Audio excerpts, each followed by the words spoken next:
Hey folks, this is another video in a series that aspires to teach Google Apps Script fundamentals to beginners. This next run of lessons is going to be focusing on the DriveApp portion of Google Apps Script. This is going to allow you to organize files, extract files, move files, create files, manage folders, all that type of stuff. If you are new to programming, I'd encourage you to watch my fundamentals video. You're going to need to understand arrays, specifically two-dimensional arrays, as well as for loops. I'm going to encourage that you have a project folder because we are working with folders and files. You're going to want to set up some directories so that you can move things around and experiment with some of the principles that we're going to be reviewing. So I'm in a folder called DriveApp, and within DriveApp, I have a project folder. So I have a couple, file types in here and folders with files in them so that I can work through folders and subfolders. So we're going to begin in our parent folder, which for me is DriveApp. I'm going to navigate to the New button. I'm going to go to More, and then I'm going to open up a Google Apps Script project. This is an unbound app script, which means that it has not been created from another Google file type, such as Sheets, Documents, Slides, Drawings, etc. We're getting a prompt on screen that is alerting us that anybody who has access to the folder that this project is being stored in will be able to access the app script file. That's okay for me, so I'm going to be creating the script. We're going to begin by changing the title of our project. You can call it whatever you want to. I'm going to call mine DriveApp. We're going to navigate to the Files module, where we will be creating a new script file. The focus of this lesson is accessing all of our Drive files. So we're going to call this a_access all_files. We're going to hit enter. We'll change the name of our function to be called Drive Files with a capital F. We're going to save our project, navigate to line 2, hit enter once, add 2 slashes for a comment, and now we will access all Drive files. We're going to hit enter and tab. We're going to declare a variable called my_D drive, and we're going to set that equal to D DriveApp. So every lesson in this series is going to be working with methods and functions from the DriveApp library. If you would like to review some of those options, after DriveApp, you can enter a dot, and then this will give you an auto-populated menu with all of the methods and functions that are available to you through DriveApp. These are not all of the methods and functions that are available to you, but they are opening up a tree which has nested functions within them or branching functions and methods within them that open up to you as you start to look to take specific actions. So for our purposes, we are going to use DriveApp.getFiles. We'll have an open parentheses. We are not going to be passing any arguments to this function, so we're going to hit the right arrow on our keyboard. We're going to add a semicolon, and we're going to hit enter twice. We're going to hit the left arrow on our keyboard twice, and then we're going to add 2 slashes for a comment. We're going to log the output of my drive. So we're going to hit enter and tab, and then we're going to do capital L logger.log, open parentheses, and then we're going to pass the my drive variable that we created on line 4. We're going to add a semicolon. We're going to save our project, and then we're going to hit run. At this time, we're going to be asked to provide authorization so that DriveApp can access our drive. So you're going to select your email account. You're going to get an aggressive warning that tells you that Google hasn't verified this app. We're going to select Advanced, and then we are going to use the bottom prompt that says go to whatever your project title name is, and then the parenthetical unsafe. The reason that Google is using this vernacular is because they don't know what the code is that you're trying to run.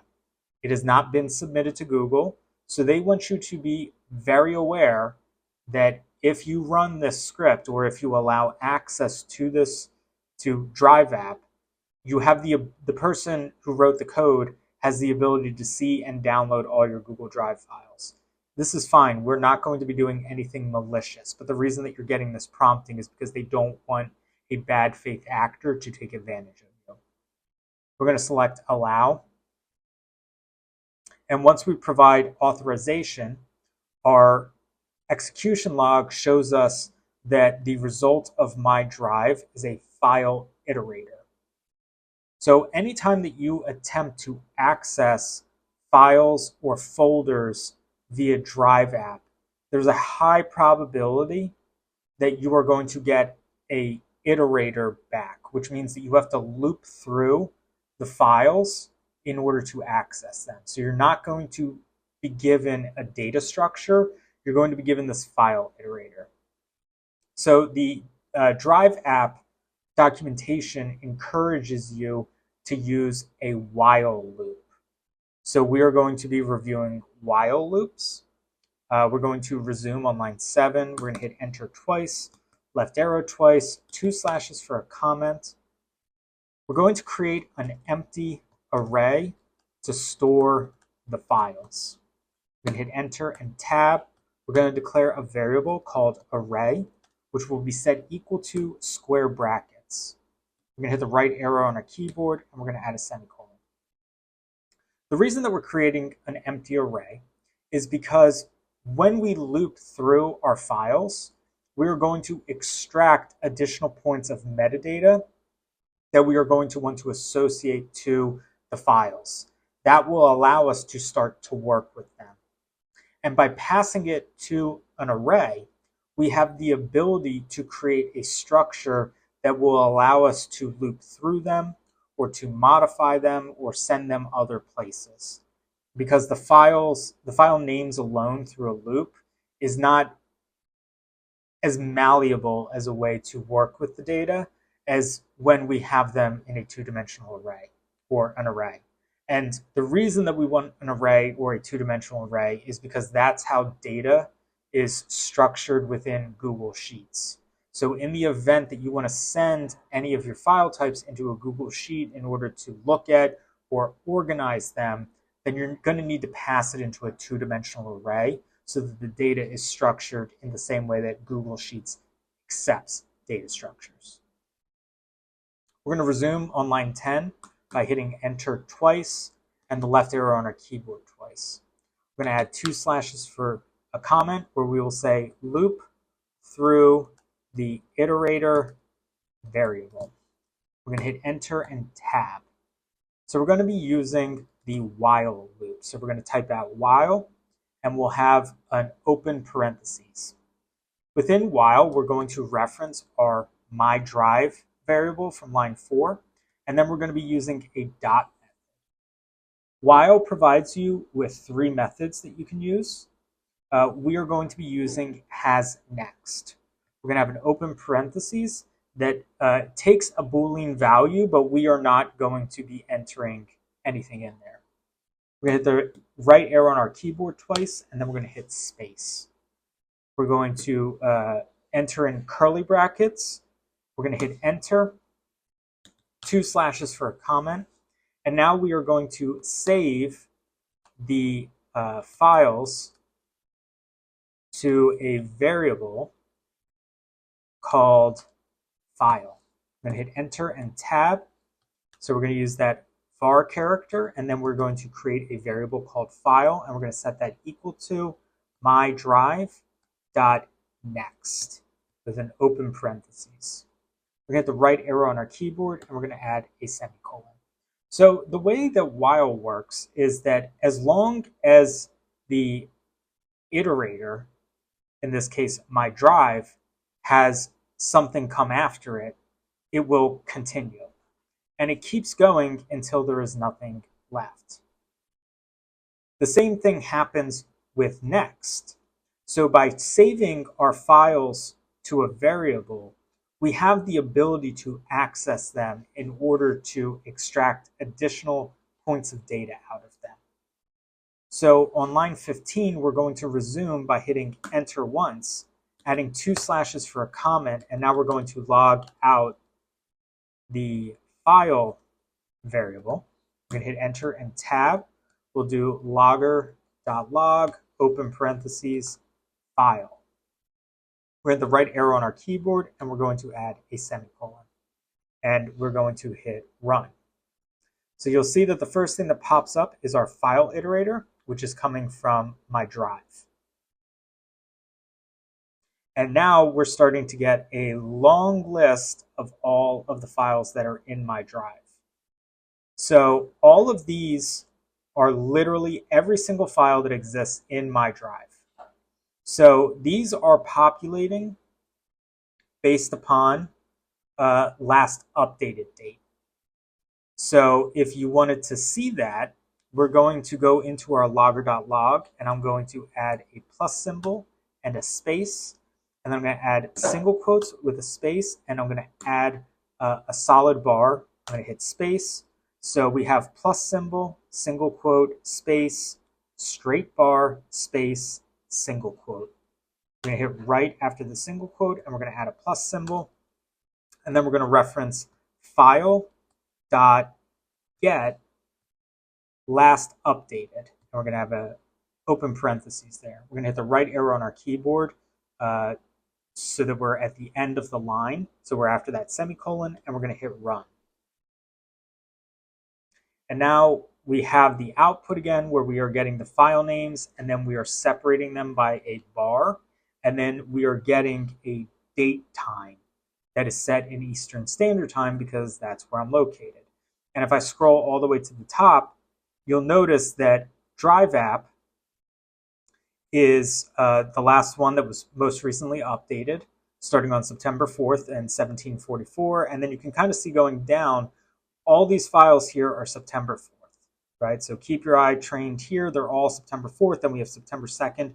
So we are identifying that the way that the get files method works is by sorting from most recent date to oldest date follows. So I'm going to comment out my logger file there because we don't need it anymore. I'm going to hit enter twice. I'm going to hit the left arrow on my keyboard twice. I'm going to add 2 slashes for a comment. So we have our empty array. But if we want to work with a set of data, like an array of data, right? So like if we want to pull out the file and we want to pull out the file ID and we want to pull out the file type, we want to have them associated with one another so that we have a name with an ID with a type.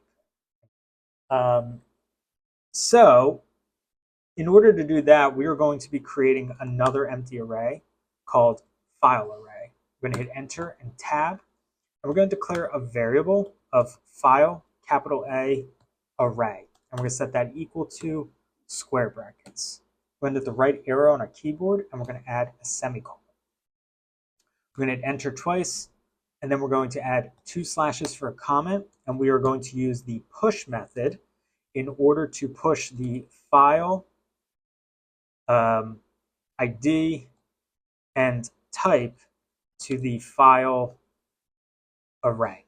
So we're going to hit enter and tab, and we're going to call file array dot push open parentheses, and we're going to begin by just pushing file. And when you reference your file variable, the thing that is mydrive.next, you will return the name. So we're going to hit the right arrow on our keyboard once. We're going to add a space, and we're going to do 2 slashes where we'll say file name. We're going to hit enter, and then we're going to reference file array dot push open parentheses, and then we're going to reference that file variable once more, and we're going to use a dot method. So while you're in file dot, you can review all the things that you can get from here. So you can get the created date, you can get a description if it exists, you can get IDs, you can get last updated, get the owner, the parents, the resource, tons of stuff is in here, right? So you can review all this stuff to see if any of it is interesting to you. What I think is exceptionally important is extracting the ID. So we're going to do get capital ID. And we're going to have an open parentheses there. We're going to hit the right arrow twice, and then we're going to hit space. I'm going to have 2 slashes for a comment, and we'll say file ID.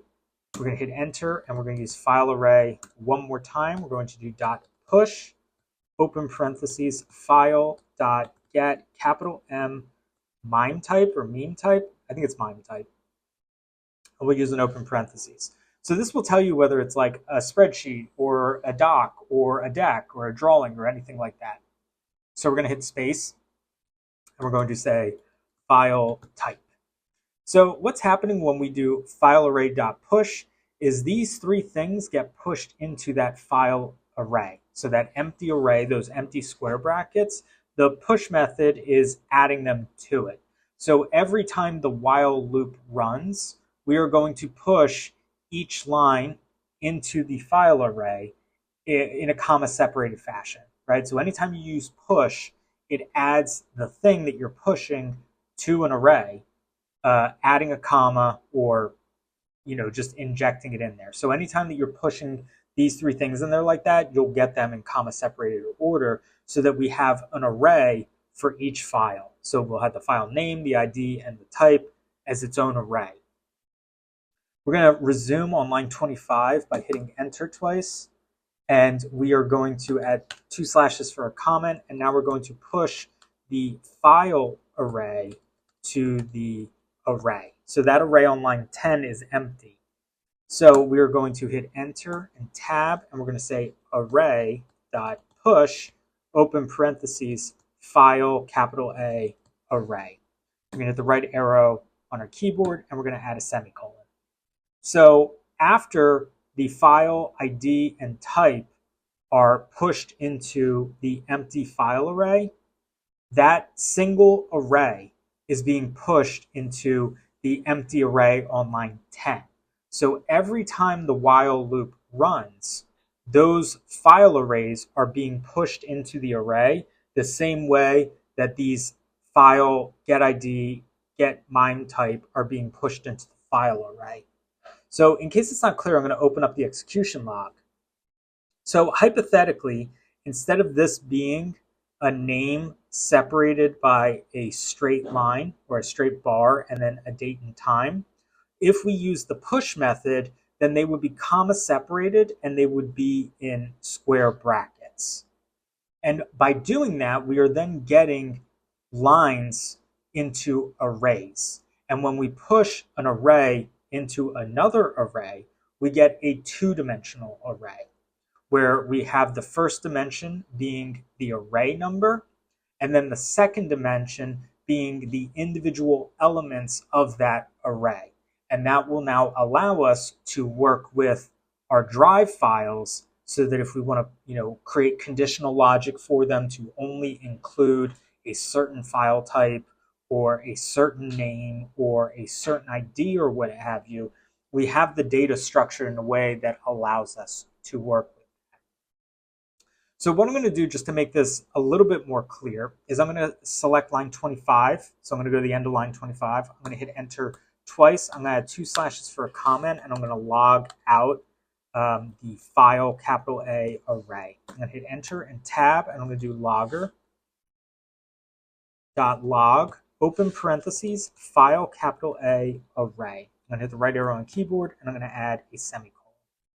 I'm going to go to line 32, which is the end of the while loop, and I'm going to hit enter twice, left arrow twice, 2 slashes for a comment, and now we're going to log out the array. I'm going to hit enter and tab, and we're going to do logger.log, open parentheses, array.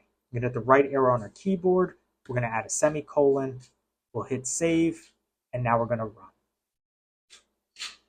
So you can see that we are starting to get a bunch of arrays. And the reason that we can tell that these are arrays is because they have square bracket at the beginning and a square bracket at the end. And when I open up my console log, so there's a little bit more that we can see, you can see that the output is too large because of how many files I have, but we have a very strong indication that our push method has worked as we intended because we have two square brackets at the beginning, and then we have square brackets with commas separating each of our arrays, which is a strong indication that we have successfully built out a two-dimensional array so that if we wanted to work with all of our DriveApp files, we have the ability to do so. Additionally, you can see that our while loop is producing single arrays, one-dimensional arrays, because we have the file name, and then a comma, and then the file ID, and then a comma, and then we have the file type. So you can see that we have a bunch of spreadsheets here, and then we have a document. And if we scroll down into our two-dimensional array, you can see that we have a couple drawings and a form and a presentation. So we have a very substantive data set here that would allow us to continue modifying, sorting, working through all of our DriveApp files. We're going to resume by navigating to the Files module, where we will be adding a new script file. This lesson is going to be focusing on accessing folder files. So we're going to title it b_access_folder_files. We're going to hit enter. We'll change the name of our function to be called access_F_folders. We will save our project, go to line 2, hit enter, and add 2 slashes for a comment. So we're going to be constructing a development variable. So we're going to call this dev variable. I'm going to hit enter and tab. And we are going to declare a variable called folder_ID. And we're going to set that equal to an empty string. We're going to hit the right arrow on our keyboard, and we're going to enter in a semicolon. So the reason that we're establishing a development variable is because we might use this access folders function in other places. So in the event that you want to access multiple folders at one time, instead of having to rewrite this logic every single time, you can just use the function and have a single line of code. We're going to navigate back to line 1, and we're going to click between the parentheses. And we're going to enter in folder_ID in between those parentheses. We're going to hit the down arrow until we're on line 4 again. So when I develop an app script, I will create a development variable, which means that it is a placeholder for an argument that will be used in a function. So if we attempt to use folder ID as a variable in our script, it will not work because we do not have a folder ID. And thus, by creating a variable where we declare a single folder ID, we can develop our logic so that once the function is completed, we can use it in other environments and comment out the hard-coded folder ID so that we can have the dynamic argument input to our function. So we'll demonstrate that at the end of the video. But for now, we're going to want to have folder ID as a single argument for our function. And then we're going to want to have a variable called folder ID. And I would encourage you to mark it up as a development variable so that you remember that you need to remove it if you want your script or your function to be dynamic. So we're going to put our cursor in between the two single quotes on line 4, and we're going to return to our DriveApp.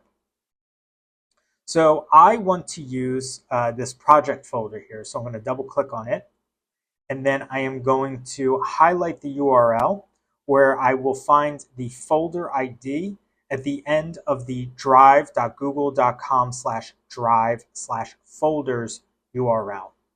I'm going to copy it, and I'm going to go back to my app script, and I'm going to paste that identification number in between the single quotes so that my folder ID variable has a folder ID to reference. going to hit the right arrow on my keyboard twice. I'm going to hit enter twice. I'm going to hit the left arrow on my keyboard twice. I'm going to add 2 slashes for a comment. We're going to begin developing our function's logic by opening the folder using its ID. We're going to hit enter and tab, and we're going to declare a variable called folder. And we're going to set that equal to DriveApp.getFolderById. We're going to have an open parentheses. It takes one argument that needs to be structured as a string. So if you are hard coding a value using getFolderId, then it needs to be structured as a string, which is what we have for our folder ID variable. But because we've put our folder ID structured as a string assigned to the folder ID variable, we can just type folder_ID here, and that will do the same thing. We're going to hit the right arrow on our keyboard and then add a semicolon, and then we're going to hit enter twice, left arrow twice, 2 slashes for a comment, and now we will access the files within our folder. We're going to hit enter and tab. We're going to declare a variable called files, and we'll set that equal to folder.getF files with an open parentheses. We're going to hit our right arrow, add a semicolon. We're not passing any arguments into get files. This is very similar to when we got the files from DriveApp in the previous lesson. So we're going to hit enter twice. We're going to log it out. So we're going to do logger.log, open parentheses, and then we're going to pass in files. We're going to hit the right arrow on our keyboard. We're going to add a semicolon. So when we run this function, you'll see that we get the file iterator variable again, which is the standard way that we access the get files or the get folders methods. We get an iterator back, which means that we need to loop through the iterator using a while loop. But as we did in the first lesson, we are going to create an empty array so that we can store those files so that we can leverage them in other places if we want to. So we are going to hit enter twice, left arrow 4 times, and then we're going to add 2 slashes for a comment. We are going to create an empty array to store the files. So we're going to hit enter and tab, and we're going to declare a variable called array. And we're going to set that equal to square brackets. Now, additionally, we can add in an array into this array so that we have kind of an indication of what data points we're passing into our array. So we are going to be adding 3 values to this array. We will be wanting, so we're going to add in another set of square brackets here. So we have 1 set of square brackets, 2 set of square brackets, and then we're inside both square brackets. So we're going to add single quotes, and we're going to have a string that says file name, and then we are going to comma separate it, and then we're going to have another string that says file ID, and then we're going to have another string that says file URL. So that's what we're going to be looking to extract from our files so that we have names and IDs and a place to access it. And you know what? We're actually going to add another thing in there. We're going to also add in the file type. That way, if we just want to sort things by like spreadsheets or documents or decks or whatever, we have the ability to do so. So we're going to hit the right arrow on our keyboard so that we're outside of our array variable, and we're going to add a semicolon. We're going to hit enter twice, left arrow on our keyboard twice. We're going to add 2 slashes for a comment, and now we will use the while loop to access each file in our folders. So we're going to hit enter and tab. And we are going to begin by typing in while with an open parentheses. And then we are going to reference that files variable from line 10. And we're going to use the dot has capital N next method. We'll have open parentheses. This is a Boolean value. We are not going to pass any arguments to it, which means that it defaults to true. Boolean means that you either have true, false, or null. In this case, we are not passing anything, so we are getting that true. So anytime there is something after the current file that we're on, the while loop will continue. We're going to hit the right arrow on our keyboard twice. We're going to hit space, and we're going to open up a set of curly brackets. We're going to hit enter once, and we are going to add 2 slashes for a comment where we will create a file variable so that we can store each file temporarily in order to extract values from it. So we're going to declare a variable of file, and we'll set that equal to files.next open parentheses. We are not going to pass any arguments into next. We're going to hit the right arrow on our keyboard, and we are going to add a semicolon. We're going to hit enter once, 2 slashes for a comment where we will log out the results so that we have some transparency into what's happened. So we're going to do logger.log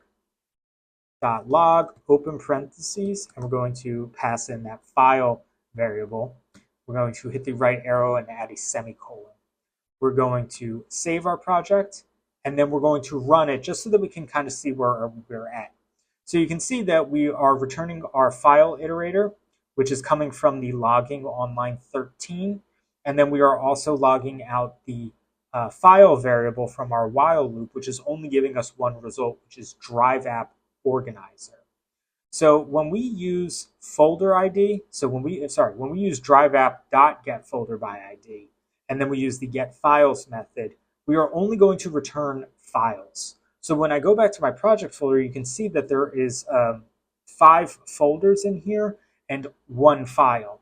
So we are returning the files from this folder, which is why we are only getting the DriveApp organizer, which is what you see in our console here. So that's fine for now, but I just wanted to call that out, that when you are using files, you are only going to get files. Cool, so we're going to resume on line 23. We're going to hit enter twice, and we're going to add 2 slashes for a comment where we will create an empty array to store info about the files. So we'll hit enter and tab, and we will declare a variable called file capital A array, and we'll set that equal to square brackets. We'll hit the right arrow, and we'll add a semicolon. We're going to hit enter twice, and now we are going to add 2 slashes for a comment, 2 slashes for a comment where we will push values to the file array. We're going to hit enter once, and then we're going to hit tab. I'm also going to close some of these shells because we don't need them anymore. Cool. So we are going to begin by using file array.push, and then we'll have an open parentheses where we will pass in file. We're going to hit the right arrow on our keyboard once. We're going to hit space, 2 slashes for a comment where we will say this is the name of the file. We're going to hit enter. We're going to do files capital A array.push. We'll do an open parentheses, and we'll reference that file variable again, and we're going to do .get capital ID with an open parentheses. We're going to hit the right arrow twice, hit space, 2 slashes for a comment, and say ID. We're going to hit enter, and we'll do files array dot push open parentheses, and we'll do file dot get URL open parentheses, hit the right arrow on our keyboard twice, space, 2 slashes for a comment, and say the URL. And then finally, we're going to hit enter and say files array dot push open parentheses file dot get capital M mine type open parentheses, hit the right arrow twice, space, 2 slashes for a comment, and say file type. So this will push each of these results into the file array. And my apologies, I've been referencing files array on these lines here, and I'm going to correct that because the name is file array. So we're going to delete that and clean that up a little bit. So make sure you're referencing file array.push. That is where we are going to be pushing the results, where they will become comma separated values. So the name will then be followed by a comma, and then the ID, followed by a comma, and then URL, followed by a comma, and then the file type. And they will be structured in this file array, so we have a one-dimensional array. We're going to resume on line 32 by hitting enter twice, 2 slashes for a comment, and then we're going to push the file array to the array variable. So we're going to hit enter and tab, and we'll do array dot push open parentheses file array. And we will hit the right arrow and add a semicolon. So after those values become comma separated within an array, we are pushing that file array to our primary array up here. This array is two-dimensional because it has two square brackets up here. And then the file arrays will be comma separated by being pushed into this two-dimensional array. And that will give us a two-dimensional array so that if we want to extract file names, IDs, URLs, and types, we have the ability to do so. And just a note on this array in here is optional. I thought it might be a little bit easier to see the output and to understand what each of the commas is correlated to. So you don't have to have this if you don't want it. It might be more annoying to have to filter it out if you're using this data somewhere else.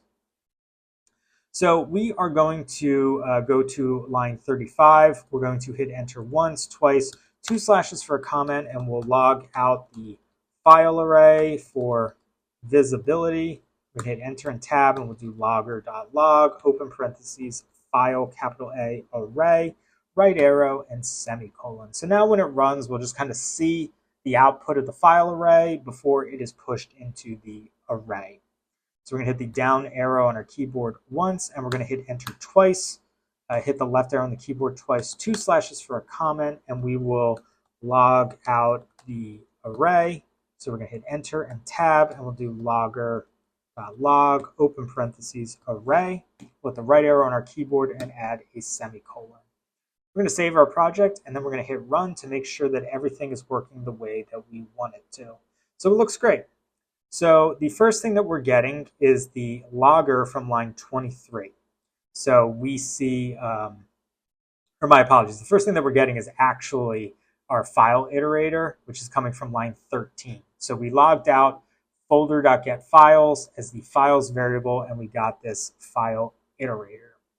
Then we went down a little bit, and on line 23, after we iterated through files using the while loop, and then we got the next file using the files.next method, we logged out our file variable, which gave us our name, which is DriveApp Organizer.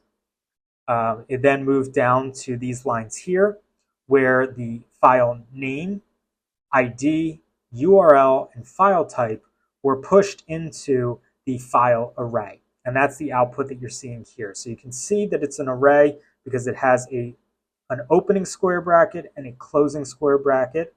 And then you have a name, an ID, a URL, and a file type, all comma separated within that array.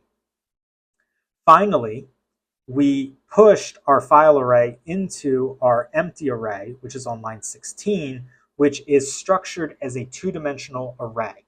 And we know it's a two-dimensional array because it has 2 square brackets at the beginning and 2 square brackets at the end. So the first array in our two-dimensional array is a list of headers, which you can see has appeared in our output here when we log the array. So we're getting that header row, and then you can see we're getting our second array, which is our file array, which is what we pushed into array. So we have successfully built out a function that takes a folder ID and produces a two-dimensional array as its output. So we're going to finalize this function on line 42. We're going to hit enter twice, hit the left arrow on your keyboard twice, and then we're going to add 2 slashes for a comment, which is going to say return the two-dimensional array. Enter, tab, and we're going to type return array with a semicolon. We're going to scroll back up to the top of our script. We're going to open up our shelves here, and we are going to highlight line 4 and line 3, and we are going to comment out our development variable. I'm going to hit save, and then I'm going to hit run. You don't have to do this, But I just want you to see that we are now getting an invalid argument on line 7. And the reason for that is because the folder ID no longer exists. So we had this development variable here that was declaring the value for folder ID, which was an actual folder ID structured as a string, which allowed us to get that array. But what now happens is we can go to an empty code file like this, and I'm on line 2. We're going to hit enter, and we're going to add 2 slashes for a comment, and we're going to test out our folder access function. We're going to hit enter and tab, and we'll do logger.log, open parentheses, full access folders. My apologies that I used the wrong name in the comment. We're going to have an open parentheses, and you can see it takes a single argument of folder ID. So we're going to go back to our project folder, and you can use the same ID if you want to. I guess that's what I'll do. So I'm just copying the folder ID from my URL. I'm going to enter it as a string, so I'm going to have single quotes. I'm going to paste it in, and when I hit run, you'll see that our function is now existing in a new file. So we have successfully created a function that allows us to access folders to extract all the files that exist within it. We're going to resume by navigating to the Files module, where we will add a new script file. The focus of this lesson will be accessing subfolders. So we're going to title this C _ access _ subfolders. We'll hit enter. And we will call this, or we'll change the name of our function to access folder S sub. So access folder S sub. We're going to save our project. We are going to resume on line 2, where we will hit enter, add 2 slashes for a comment, and we will create a development variable. We're going to hit enter and tab. So we're going to declare a variable called folder _ ID, and we're going to set that equal to single quotes. We did this in the lesson on accessing folder files so that we could build out the logic of our function and then transition it to being a dynamic function. So we are going to go to line 1, and we are going to paste it or type in folder _ ID. So once we are done with this lesson, we will have an active function called access folder sub that will allow us to access subfolders. But for the time being, we're going to hard code our folder ID into line 4. So we are going to go back to Google Drive, and we are going to copy the folder ID from the URL from the folder that we are working in. So you can see I have mine highlighted already, so I'm going to copy it. I'm going to go back to DriveApp, and I'm going to paste it on line 4. I'm going to hit the right arrow once. I'm going to add a semicolon. I'm going to hit enter twice. I'm going to hit the left arrow twice, and I'm going to add 2 slashes for a comment. We are going to open the folder using its ID. We're going to hit enter and tab, and we will declare a variable called folder, which will be set equal to DriveApp.getFolderById. We're going to pass that folder _ ID variable to line 7. We're going to hit the right arrow, and we're going to add a semicolon. So for the time being, this function is using the hard-coded folder ID variable from line 4. Once we are done, we're going to comment this out, and then the folder ID is going to be passed as the only argument for this function, which will make it dynamic because you can use any folder ID and the function will work. From line 7, we're going to hit enter twice. We're going to hit the left arrow twice, and we're going to add 2 slashes for a comment where we will access the folders in our folder. So we're going to hit enter and tab, and we're going to declare a variable called folders, and we'll set that equal to folder.getFolders with an open parentheses. We're going to hit the right arrow, and we're going to add a semicolon. So in the access folder files lesson, I'm going to go back to Drive for a second. we use the folder ID in order to access all of the files in the folder. And that resulted in us getting a single result because we had 5 folders in here that have a varying degree of files within them. But because we used get files, we did not return the folders. So this function is going to access all of these folders and will extract the files out of them. Now, that is going to require us to have a roundabout way of accessing them, because we're going to have to be using a combination of while loops and for loops.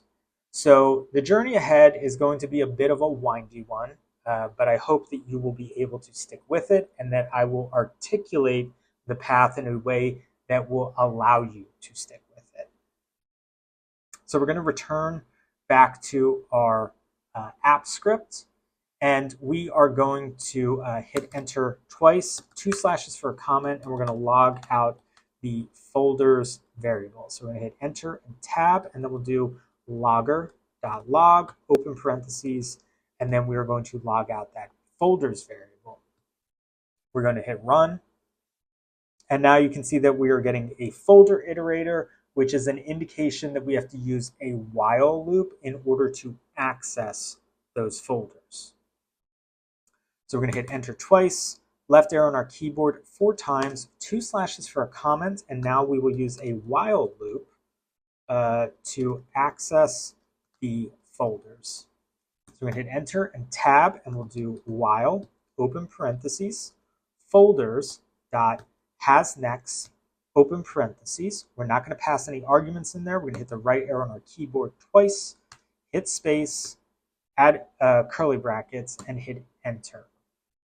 2 slashes for a comment, where we will store the folders to the folder subfolder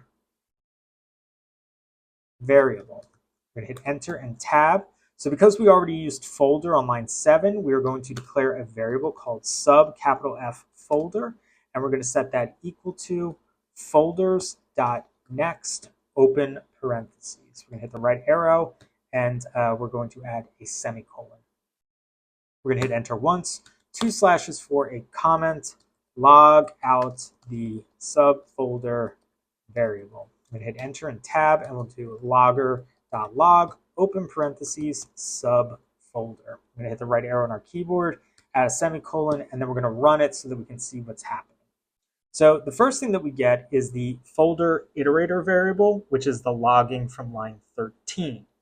The next output we're getting is all related to the logging on line 20, where we are accessing each of the folders through the while loop. So these folders are coming from that folder iterator that is stored to the folders variable. So when we use folders.hasNext and then we save folders.next to the subfolder variable, the logging output of subfolder will give us each of these names each time the while loop runs. So when we go back to my project folder, you'll see that we'll have new folder, folder to delete, and then 3 subfolders. So we have folder to delete, new folder, and then 3 subfolders in here. And you'll notice that they are organized in descending order, right? So you can see that new folder comes first because it was modified at the latest time relative to the other folders, followed by folder to delete, and then all of these subfolders here. You can see that that is the order that they appear here. So it is the standard when you're using DriveApp and you're accessing things via get folders or get files, that things will be ordered in descending order based upon most recently created to the oldest created folder or file. Cool, so we are going to resume on line 20. We're going to hit enter twice, add 2 slashes for a comment, and we are going to create an empty array to store the subfolder data. So we're going to hit enter and tab, and we're going to declare a variable called array capital S sub, and we're going to set that equal to square brackets. We're going to hit the right arrow on our keyboard, and we will add a semicolon. So if you've been following along with the previous lessons, when we use the while loop, we want to leverage the subfolder variable or whatever our iterable variable is in order to get metadata points about whatever we're looking to extract. So when we were working with files, we would extract the file name, the file ID, and the file type. That way we have metadata relating to, whether it's a sheet, a document, a slides presentation, a drawing, what have you. So because we're working with folders, we're going to want to extract the name and the ID. Because when you want to work with folders, you're probably going to look to extract things from the folders or send things to the folders or delete the folders or move the folders. So you're going to want to have that ID there. And we'll probably want the name too, so that we can have a human readable way of analyzing what data we have, so that we can set up the conditions of whatever we want, whatever action we want to take. So on line 23, we're going to hit enter twice. And then we are going to hit the left arrow on our keyboard twice, and we're going to add 2 slashes for a comment, and we are going to push the subfolder data into the array sub. So we're going to hit enter and tab, and we will reference array sub, and then we will use the .push method with an open parentheses, and we're just going to pass that subfolder variable from line 18, because that will default to the name. So we're going to hit the right arrow on our keyboard twice, 2 slashes for a comment, and then we'll just say this is the name. That way we kind of have some documentation to inform us or collaborators of what is going into the array and why. We're going to hit enter, and we're going to do array capital S sub, and we're going to use another .push method. And now we're going to push subfolder .get capital ID. And we'll have an open parentheses, but we're not going to pass anything in there. And we're going to hit the right arrow on our keyboard 3 times, and we'll add 2 slashes for a comment, and we'll say folder ID. We're going to hit enter twice, 2 slashes for a comment, and we will push the array sub to the empty array, which I forgot to make.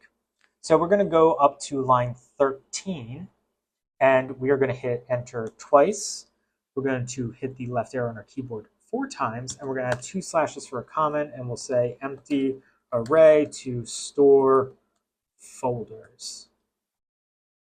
Hit enter and tab, and we'll declare a variable of array, and we'll set that equal to empty square brackets. Hit the right arrow on your keyboard and add a semicolon. So now we have an empty array that we can push the individual array subs into. So we're going to go back to line 32. We're going to hit enter and tab, and we're going to say array.push open parentheses array capital S sub. Hit the right arrow on your keyboard and add a semicolon. So in order to see what's going on in here, I'm going to also add some logging so that we can see the array sub. So if you do have any errors, you have some output to see what was going on or what didn't go on. So we're going to hit enter twice, 2 slashes for a comment, and we'll say logging, and we'll hit enter and tab, and we'll do capital L logger.log open parentheses array capital S sub. We're going to hit the right arrow on our keyboard, and we are going to add a semicolon.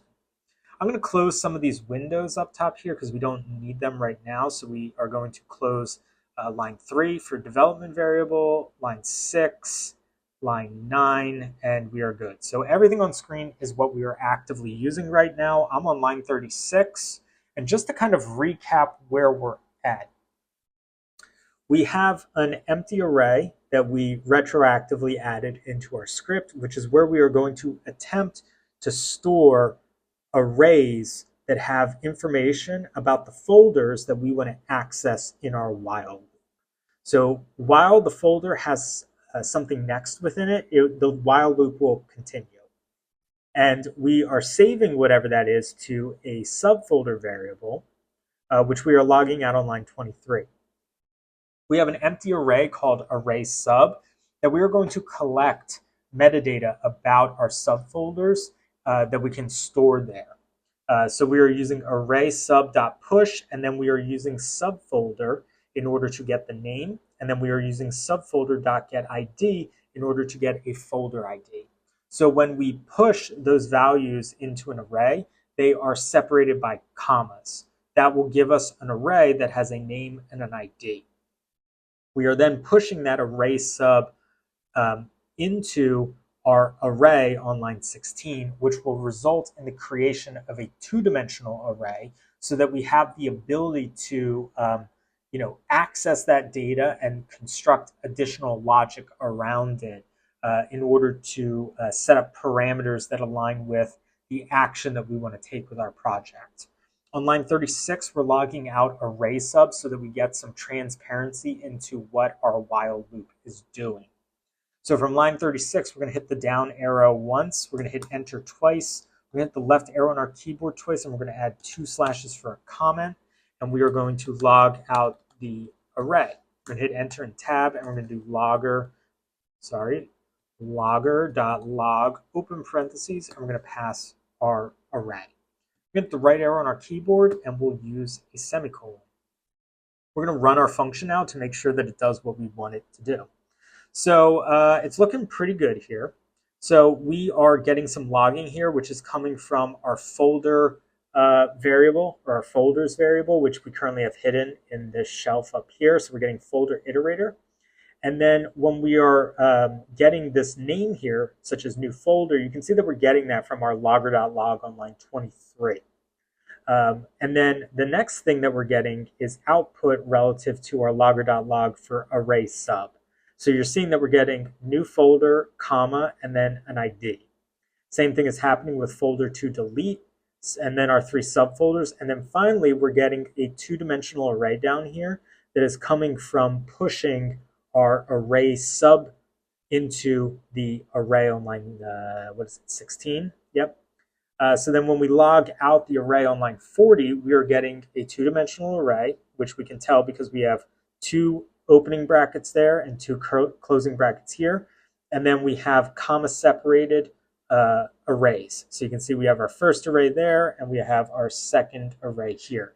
Now, the reason that that's important is because if we want to access an array, so for example, with on line 40, if I add in square brackets and I enter in the number 3, we're going to be accessing the 4th array in our data set. So you can see I am getting subfolder 2 and then its ID, which is the 4th array, right? Because we have 1, 2, 3, 4. So we have the ability now to access each array and each element within the array, which is going to be exceptionally helpful when we attempt to extract files from these subfolders, which is what we're going to do next. So we are going to continue after line 40 by hitting enter twice, hit the left arrow on your keyboard twice, and we are now going to add 2 slashes for a comment, and we're going to create an array to hold the contents of the subfolders. We're going to hit enter and tab. And I'm going to close these shelves up here. So if you want to look at any of that stuff, pause the video and go back a little bit. But I just kind of want to have a clean screen so that you can see what's going on. This is also why I have comments and then I tab in a little bit, because then I have the ability to keep my file nice and clean. So I'm also going to close line 39 because we don't need it. So now we have like a completely clean file, and we have some indication of what exists within each of these shelves if we ever need to go back and access anything. Cool, so we're going to declare a variable called files, capital array, and we're going to set that equal to square brackets. And we are going to add another set of square brackets in there that will act as a header row. This is an optional portion of this video. I just think it's kind of helpful sometimes to keep track of what is going where, so that when you're reviewing your data and if you want to send it somewhere, you have an indication of what the data is that you're working with. So the first thing that we're going to be looking to create is the file name. And then we are going to comma separate that, and we will get the parent folder ID. And then we're going to get the subfolder name. And then we're going to get the subfolder ID. So we have 2 square brackets, 2 square brackets, and then comma separated strings. And strings require either single quotes or double quotes. So that's what we are going to be pushing into this array. We are going to be accessing all of the files from the subfolders that we have stored in our array, right? So let me keep that portion open for you up top here. So this is what we are using. We are using the empty array variable on line 16. So this time we are going to use a for loop. So we're going to resume on line 43. We're going to hit enter twice, left arrow twice, 2 slashes for a comment, and we will loop through the array of subfolders. We're going to hit enter and tab, and we're going to do for open parentheses I in array. We're going to hit the right arrow on our keyboard, we're going to hit space, and we are going to have a set of curly brackets. We're going to hit enter once, 2 slashes for a comment, and we are going to log the array. We're going to hit enter and tab, and we'll do logger.log open parentheses array square bracket I. We hit the right arrow on our keyboard, and we are going to use a semicolon. So we're going to hit run. And what we are getting now is, I'm going to make this a little bit cleaner, so I'm going to backtrack a little bit. But right here, this is coming from line 39 when we log out the array. So we are getting all of those subfolders. And then when we do for I in array, we are then looping through the first dimension of the two-dimensional array, which is what we're getting on line 40, right? So our array is a two-dimensional array, which means that it has arrays within it that are comma separated. And when we do for I in array, and then we do logger.log array square bracket I, we are getting each array. So that's why you're seeing new folder and its ID, folder to delete and its ID, subfolder 3, its ID, and so forth. So in order for us to access the files in those subfolders, we're going to have to use the second element in those arrays. And we are going to access them using DriveApp in order to open up the folders in the same way that we have gotten folders and gotten files in this lesson and previous lessons. So what we're going to do is we're going to use array square bracket I, and then the way that we access the second element is square bracket 1, because arrays and two-dimensional arrays are 0 indexed, which means that they begin at 0. So the first value is represented by 0, the second value is represented by 1.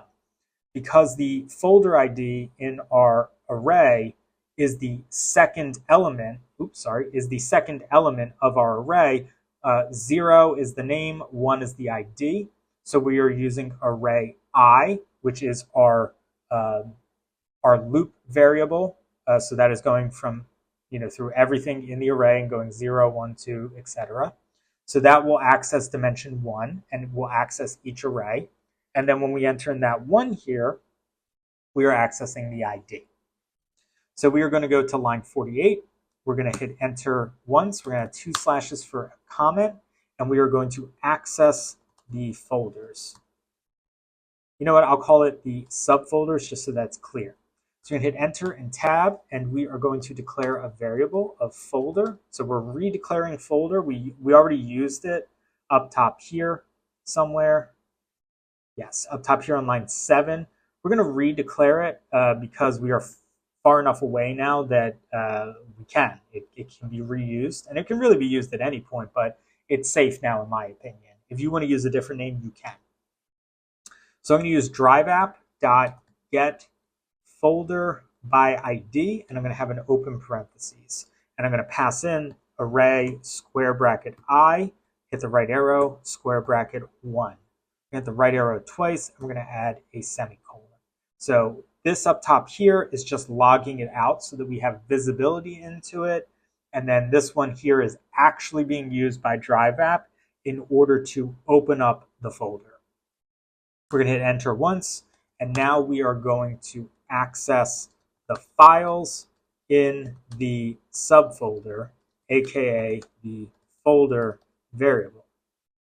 Right? So we now have the subfolders being accessed via this variable here because we are using that array where we extracted them earlier in the script.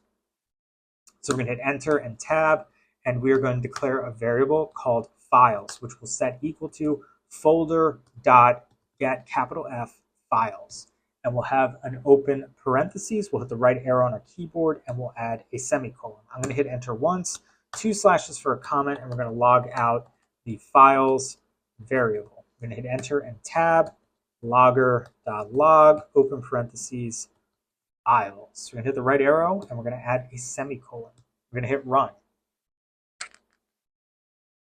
And now you can see we are getting file iterator again, which means that we are going to have to use a while loop, right? So we're going to have to do that same thing that we did before, which is leverage that files variable in a while loop. So we're going to go to line 54. We're going to hit enter twice. And we are going to hit the left arrow on our keyboard once, twice, 3 times, 4 times, 5 times, 6, 7, 8, 2 slashes for a comment, and we will use a while loop to access the files. We're going to hit enter and tab. So the reason that we did that is because I want this while loop to align with the output of the for loop, right? So if you want to close down this shelf like this, you can see that now it is structured the same way. So that's why I had us count over like that. And because of the complications of doing a while loop in a for loop by accessing all this type of stuff, I hope that this nesting organization of the file will make it easier to digest the complicated sequence of steps that we need to take in order to access these files.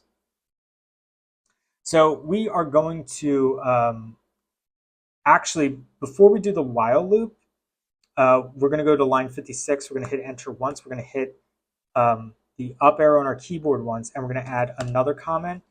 We need to have an empty array in order to extract the files the same way that we extracted the folders.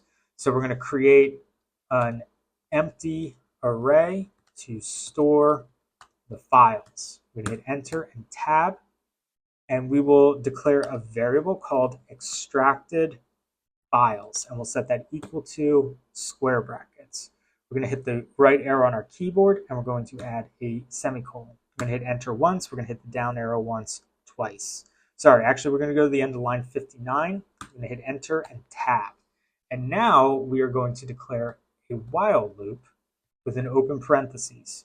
We're going to be referencing our files variable from line 52. So we're going to say while files dot has next open parentheses. We hit the right arrow on our keyboard twice, and we are going to hit space and then open up a curly bracket and hit enter. I'm going to close this empty array for now and this line 39 so that we have a little, and also this files array because we're not presently using it, just so that we can focus on the task at hand. So we are going to add 2 slashes for a comment, and we are going to create a sub extract, hitting enter and tab. So we're going to declare a variable called sub capital E extract, which is going to be set equal to square brackets. We're going to hit the right arrow on our keyboard, and we're going to add a semicolon. And instead of having the lowercase e here, I want this to have an uppercase e. We are going to hit enter once, and then we are going to add 2 slashes for a comment and hit space. We are going to save the files, save the next file using a variable. We're going to hit enter and tab. We're going to declare a variable called file and set it equal to files.next. We'll have an open parentheses. We're going to hit the right arrow and add a semicolon. We're going to hit enter once, and we're going to have some logging in here. No, you know what? Let's not do the logging. Actually, yes, let's do some logging. My apologies. So I'm going to add 2 slashes for a comment, and we're going to log out the file. We're going to hit enter and tab, and we'll do logger.log, open parentheses. We're going to pass in file. We're going to hit the right arrow, and we're going to add a semicolon. We're going to have two more loggers. We're going to do logger.log, open parentheses, and we're going to have a single quote that says, the file is located in semicolon space, right arrow, space, plus sign, space, array, square bracket, I, hit the right arrow, square bracket, 0. Hit the right arrow twice, add a semicolon, hit enter, logger.log, open parentheses. The location space capital ID is semicolon space right arrow space plus space array open square bracket I square bracket 1. Hit the right arrow twice, add a semicolon. So what this is going to do is we are still within our for loop, so we can still access our initial array, which has the file or the folder name and the ID. So we are going to have some output here so that we have some transparency into what we're doing with this while loop, because there have been a lot of steps in this script. So we're going to hit run so that we can see what our output is. So now you can see right down here is that in subfolder 1, we have a file called My Goals for Organization. And the location of that file is in the folder 10ppx jmj, so on and so forth. And then we go up here and you can see that we have some subfolders going on. So you can see we have a file called Wonderful and Splendid. And we're seeing that they are located in subfolder 2 and that the folder ID is 1pt. And then down here we have 1pt. So this is going to provide us with the data that we want to push into our sub-extract array. And the reason for this is because we want the file name, the file ID, the file location, and we might actually add in, I forget if I did it, we didn't do the file type. So we are also going to add in that file type after the subfolder ID up here. So we'll do file type as well. So open up your files array on line 43 and add in that file type if you want to. You don't even need to have these headers, like I said, but I've decided that I want to do that. We are going to, so like this is where we're going to get the name of the subfolder and the name of the location. And eventually we're going to pass in that parent folder ID too, so that we get substantive data about our files.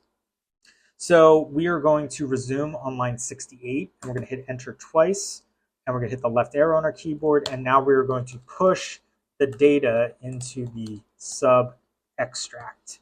Hit enter and tab, and we are going to use subextract.push, open parentheses. We're going to do this a couple times. So we're going to reference the file name, and we're going to hit the right arrow, and we're going to add a semicolon. We're going to hit enter, and we'll do subextract.push, open parentheses, and we will do the folder ID. So this is going to be the parent folder ID, which is coming from the input of our function, or for the time being, from our development variable. So we are going to be using that argument in our output by calling this the parent ID.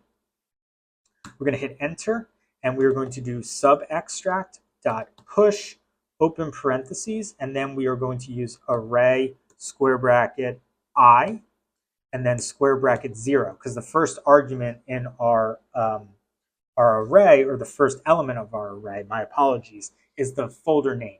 So we're going to add this here as subfolder name, and we're going to hit enter. And by this, I mean we're going to add 2 slashes for a comment after that subextract.push, array square bracket I square bracket 0. You're going to go to the right, and you're going to add 2 slashes and say subfolder name. We're going to do subextract.push, open parentheses, array square bracket I square bracket 1. The second element of our array variable is the subfolder ID. So we're going to add a semicolon and a space, 2 slashes for a comment, and we'll say subfolder ID. We're going to hit enter. And the last thing that we're going to do is our newest addition, which will be subextract.push, open parentheses, file dot get capital N mime type. Open parentheses, hit the right arrow, and there you go. Now you're going to have that mime type in there, 2 slashes for a comment, and we'll say file type. And you know what? I'm going to add in another thing in here, which will be going into files array, comma, single quote, file ID. That should also be in there. So we're going to go to line 75, hit enter, do subextract.push, open parentheses, file.get capital ID, open parentheses, hit the right arrow on your keyboard twice, add a semicolon, 2 slashes for a comment, and then we will say file ID. So now we are creating an array that has metadata about the file, right? So the important things like the file name, its parent folder, its subfolder name, its subfolder ID, its file type, and its file ID. You have pretty much all of what I would describe as the key metadata about your files. So the last thing that we're going to, we're going to do 2 more things in here. We're going to hit enter twice, 2 slashes for a comment, and we're going to log out the sub extract array. So we're going to hit enter and tab, and we'll do logger.log, open parentheses, sub extract with the right arrow, and we'll add a semicolon. This will provide you some transparency about whether or not your while loop nested within this for loop is functioning the way that you want it to. Then we're going to hit enter twice, hit the right arrow on your keyboard twice, or left arrow on your keyboard twice, 2 slashes for a comment, and we're going to push the sub extract into the extracted files array. But hit enter and tab, and we'll do extracted files dot push, open parentheses, sub extract. We'll hit the right arrow, and we will add a semicolon.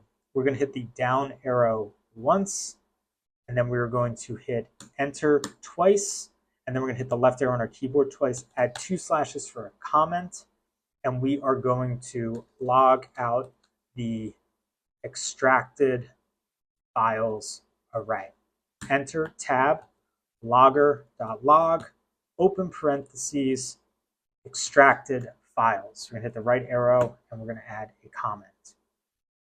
So to review what we're doing here, we started by creating a 2-dimensional array called files array.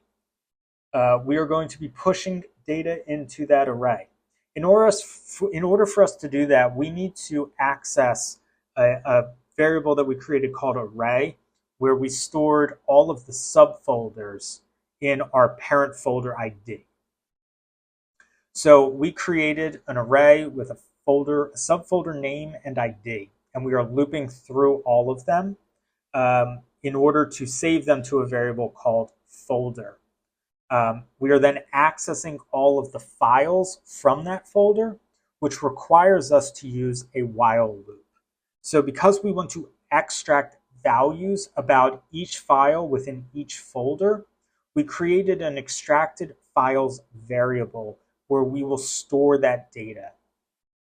We want to have an array for each file in each subfolder. So we created a while loop that will be pushing file, like an individual file, into a sub-extract array. So we want each of these files to have an array of data about them, which we are using via subextract.push. And we're gathering things like the name, the folder ID, the subfolder name, the subfolder ID, the file type, and the file ID. We're going to have some logging here that's going to show us everything that is in each sub-extract array. And then we are going to be pushing all of those sub-extracts into the extracted files array so that we have a group of files that are coming from all of the folders. And we have some logging in here. So we are still within our for loop, right? So we left the while loop after we did the extracted files.push, and now we are still within our for loop, right? So we are going to be pushing data here, and we are still in here. So we're going to hit run so that we can see how those data structures are appearing. Cool. So you can see that we are getting two-dimensional arrays for all of the folders. So it's a little hard to see because we have a lot of stuff going on in here. So let's try to find it up top here. So we have this folder to delete, and we are getting a couple different files here, right? So we have file 3 from folder to delete, and we are resulting in a two-dimensional array in those extracted files, right? So this is coming from this logging here. So we're getting a two-dimensional array. And then here we have subfolder 3 for the first time. So another subfolder 3, another subfolder 3, and then that's resulting in a two-dimensional array. So that's great, but the problem that we have now is that we have all of these two-dimensional arrays, and we want all of the files from all of the folders to be in one array. And that's what we are going to conclude this video with by using another for loop in order to loop through all of our extracted files. So we're going to resume on line 86, and we're going to hit enter twice, left arrow on our keyboard twice, 2 slashes for a comment, and we will loop through the extracted files. We're going to hit enter and tab, and we'll do 4 parentheses J in extracted files. So the reason that I'm using J is because I am still in my for loop up top here. So I don't want to reuse that variable I. I'm going to use 4J in extracted files. I'm going to hit space, open curly brackets, I'm going to hit enter, and now I'm going to push each iteration from the extracted files to the files array. I'm going to hit enter and tab. I'm going to do files array dot push open parentheses extracted files square bracket I, and hit the right arrow twice, add a semicolon. I'm going to hit the down arrow once, twice, hit delete so that my 3 curly brackets here are all in one line. I'm going to hit the down arrow, so I'm on line 93. I'm going to hit enter. I'm going to hit the left arrow on my keyboard twice, 2 slashes for a comment, and I will log out the extracted files array. Enter, tab, logger dot log open parentheses files array. At the right arrow, add a semicolon. So when I'm referencing files array, that's all the way up here on line 43 where I have this nested array already. And I'm going to hit run so that we can just kind of look at this because a lot of stuff is happening, and hopefully this output will provide us with a strong way to talk about this. So we have 2 square brackets up top here, and then we have an additional holdover here for null, null, null, which is not great, but we can try and figure out where that's coming from in a little bit. But basically what we are doing is we are taking all of these arrays that we've been working with and attempting to extract their data. So we have this like header row up top here with file name, parent folder ID, subfolder name, subfolder ID, file type, and file ID. And then you can see that they are comma separated, and we have all of these data points within our arrays so that we have one for each of them. And then eventually we're getting down here to this hello line, which seems to be the last one. And then we have these nulls popping up, which I don't totally understand why that's happening. Oh, my apologies. You know why? Because I used extracted files I here instead of J. So my apologies. So on line 91, instead of I, that should have been a J for our for loop. So I'm going to hit run and see what happens. And now we're getting all of our data here precisely how we want it to. It is a two-dimensional array because we have these square brackets at the beginning and ending. And then within it, we have these single arrays here. So it has, the first thing is our file name, our parent folder ID, our folder, subfolder name, subfolder ID, our file type, and our file ID.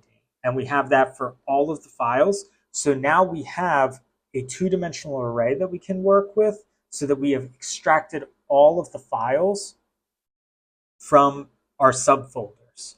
So what we're going to do now is we are going to finish this up by turning it into a functional set of logic. So we're going to go on line 96. We're going to hit enter twice, left arrow twice, 2 slashes for a comment, and declare our return statement. I'm going to hit enter and tab, and we'll do return files, capital A, array. I'm going to add a semicolon. We're going to go all the way to the top, and we are going to comment out our development variable. And before I do that, I'm also going to highlight this folder ID here. I'm going to copy it. I'm going to go to my code file. I'm going to hit enter twice, hit the left arrow on my keyboard twice, 2 slashes for a comment, and now we will test out our subfolder function. We'll hit enter and tab, and we'll do logger.log, open parentheses, access subfolder function, open parentheses, paste in the folder ID, and we will hit run. And now we should be seeing the output of our subfolder function appearing in our code file. So we have the ability to access that two-dimensional array in another environment. And what I'm going to do real quick is we should also comment out line 96 and comment out any other logger statements in here that you don't want to see. That way, when you have your output in your console log, you have a nice clean output instead of this duplicated output, which is what we're seeing here. Now that your extracted files are in a two-dimensional array, you have the ability to continue transforming them, such as using conditional if statements, or you can send them to a Google Sheet in order to review the data. If you'd like to learn how to do that, I have videos linked in the description, as well as on my channel page. We're going to resume by navigating to the Files module. We'll be creating a new script file. We'll be titling it d_access_file_move. We're going to rename our function so that it is called move capital F file. We'll save our project and begin on line 2. This lesson is going to focus on accessing a file by its ID using DriveApp and then moving that file to a new folder. We're going to begin by hitting enter, adding 2 slashes for a comment, where we will access a file. So this is a single file that we will be accessing. We're going to hit enter and tab, and we're going to declare a variable called file. We're going to set it equal to DriveApp.getFileById, which will require open parentheses where we will pass a single argument that needs to be structured as a string. So that means we're going to need single quotes or double quotes. It doesn't matter, but you should remain uniform with whatever you've been using through your project to this point. So we're going to go to our drive and we are going to select a file. So I have this DriveApp organizer here. I'm going to double click on it. And I'm going to select its file ID from its URL. So all Google apps, whether it's Sheets, Docs, Decks, Drawings, Forms, whatever, has a identification number that comes after the /d/ portion of the URL. So you can see that the structure of this URL is docs.google.com/ and then you're going to get whatever file type it is. So in this case, it's a spreadsheet, so it says spreadsheets/d/ and then my identification number. So if you're using a document or a deck or whatever, the ID is always going to be in this placement. So you're going to copy that ID, and then we're going to go back to AppScript, and we'll paste it into the get file by ID portion of our code. We're going to hit the right arrow on our keyboard twice. We're going to add a semicolon. We're going to hit enter twice. We're going to hit the left arrow on our keyboard twice, and we're going to add 2 slashes for another comment. We're going to log it. I'm going to hit enter and tab, and we'll do logger.log, open parentheses, and then we're going to pass in that file variable. We're going to hit the right arrow on our keyboard and add a semicolon, and then we're going to run our code. The result is you'll get the name of the file back. So that's great. We're confirming that we are accessing the correct file. We're going to resume on line 7. We're going to hit enter twice, left arrow on our keyboard twice, 2 slashes for another comment, and now we are going to define the destination. We're going to hit enter and tab, and we're going to declare a variable of folder, capital D, destination, so DEST for short, and we're going to set that equal to DriveApp.getFolder by ID. We're going to have an open parentheses. This also takes a single argument, which needs to be structured as a string, so we will add in another set of quotation marks, remembering to remain uniform with whatever we did throughout our project. So I'm going to go back to Drive now, and I am going to select this new folder here, which is empty. You can make a folder if you don't have one already, but then you're going to copy your folder ID, which, as you notice, it has the same structure or a similar structure to the spreadsheet, which is drive.google.com/drive/folders, and then the ID comes after the folders portion of the URL. We're going to copy it and paste it in between get folder by ID inside of our quotation marks. We're going to hit the right arrow on our keyboard twice. We're going to add a semicolon. We're going to hit enter twice, left arrow on our keyboard twice, 2 slashes for a comment, and now we will move the file to the destination.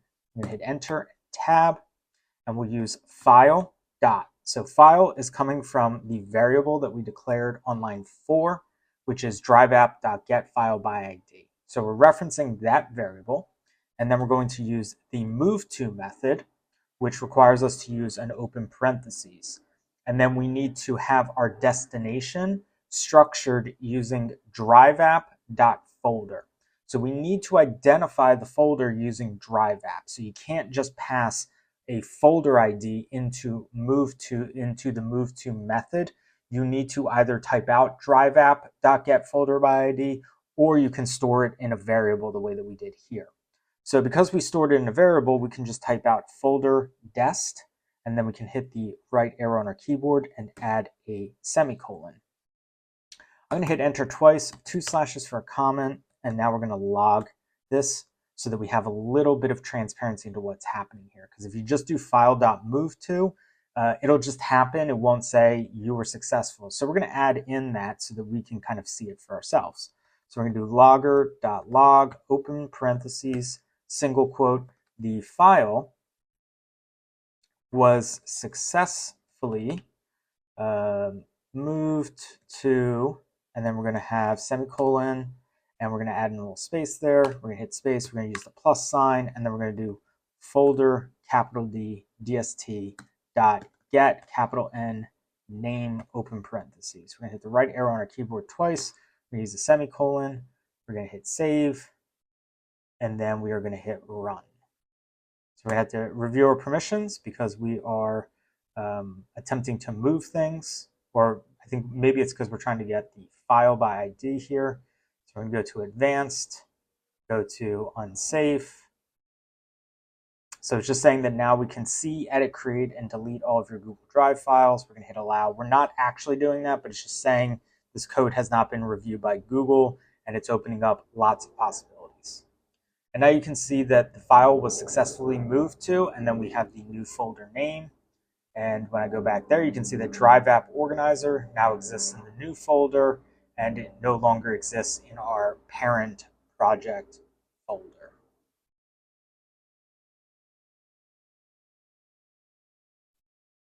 We're going to resume by navigating to the Files module, where we will be creating a new script file. We'll title it e_move_files. We'll hit enter. We'll be changing the name of our function to move files with a capital S, or with a plural S, capital F. We're going to save our project, and we'll begin on line 2. So we're going to learn how to move multiple files at once. We're going to begin by hitting enter, adding 2 slashes for a comment, and we will define the destination folder. We're going to hit enter and tab. We're going to declare a variable called folder, capital DEST, which is short for destination. And we're going to set this equal to DriveApp.get capital F folder by ID. We're going to have an open parentheses. Get folder by ID takes a single argument, which needs to be structured as a string. So we're going to enter in single quotes or double quotes. It doesn't matter which. But you just want to remain uniform with whatever you've been using throughout your project to this point. We're going to go to Google Drive. I have a set of folders here. So I've been working out of a project folder. So I have this new folder. I have folder to delete. I have subfolder 1, subfolder 2, and subfolder 3. So I am going to open up folder to delete. And I am going to be adding some files here. So I am going to highlight the URL, and I am going to copy the ID. I'm going to paste it in between get folder by ID. So because this is our destination folder, this is the place that we want to move the files. We're going to hit the right arrow on our keyboard twice. We're going to add a semicolon. We're going to hit space. We're going to add 2 slashes for a comment, and we're going to say where we want the files to go, just so that it's like abundantly clear that this is where we are sending files.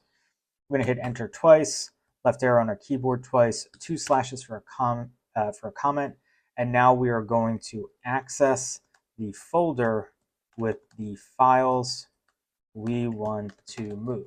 We're going to hit enter, tab, and we're going to declare a variable of folder. And we're going to set that equal to DriveApp.get folder by ID, and we're going to have an open parentheses, same exact thing as we just did. So we're going to enter in some quotation marks, whatever you've been using.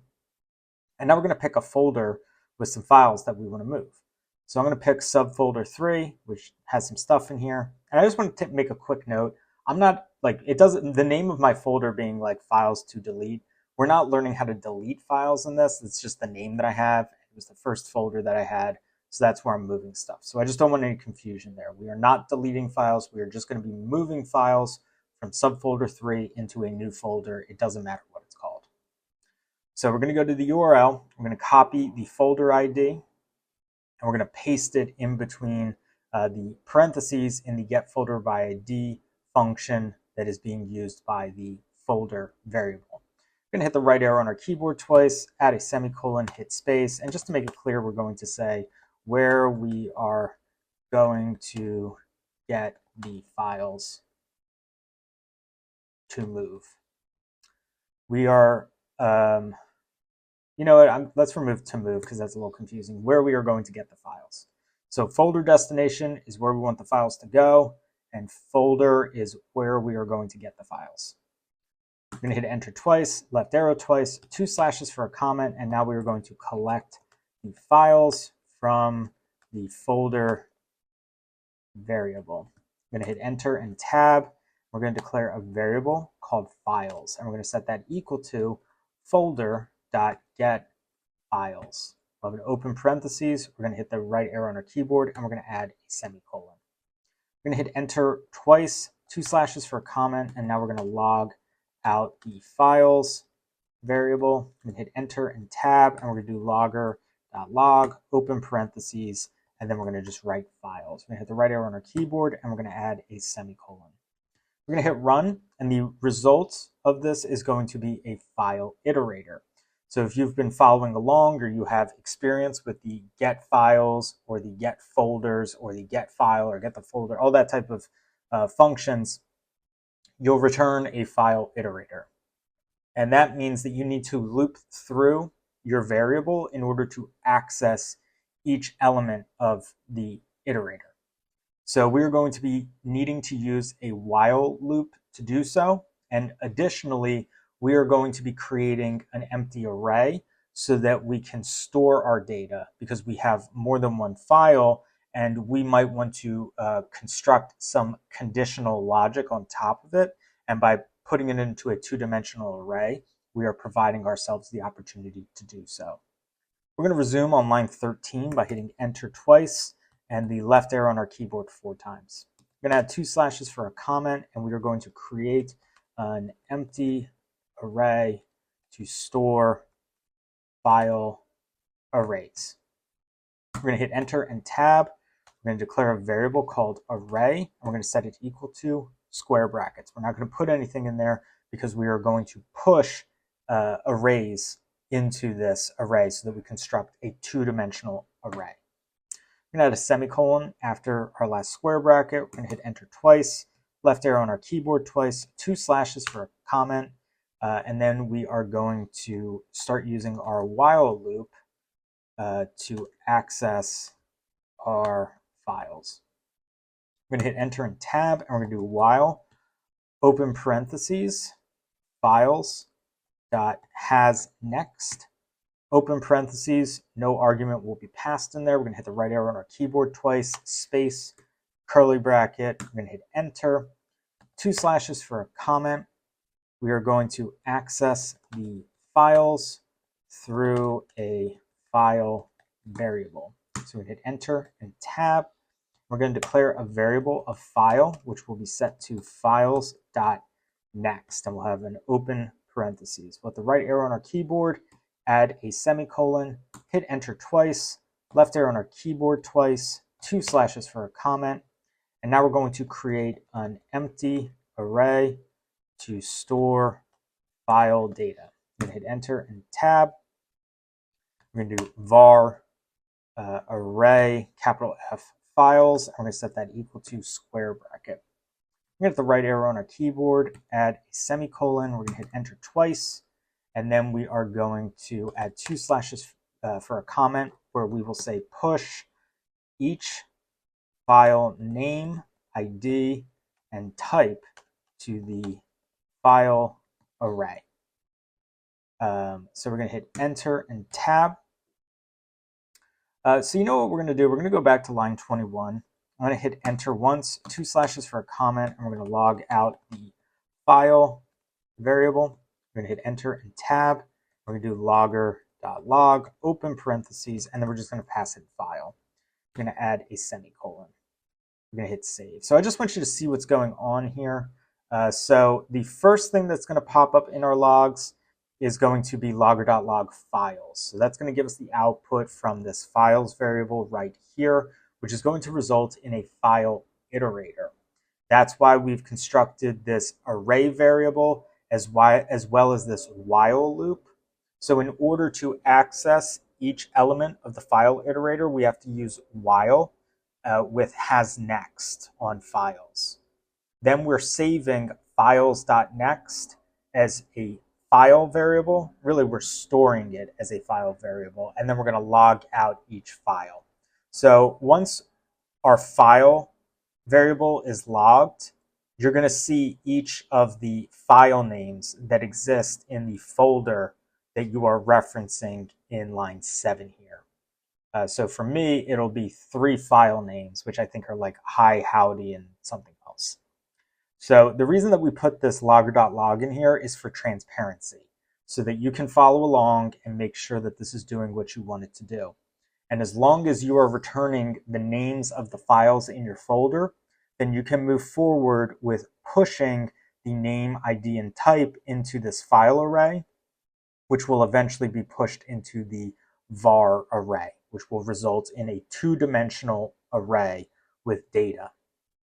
So we're going to hit run.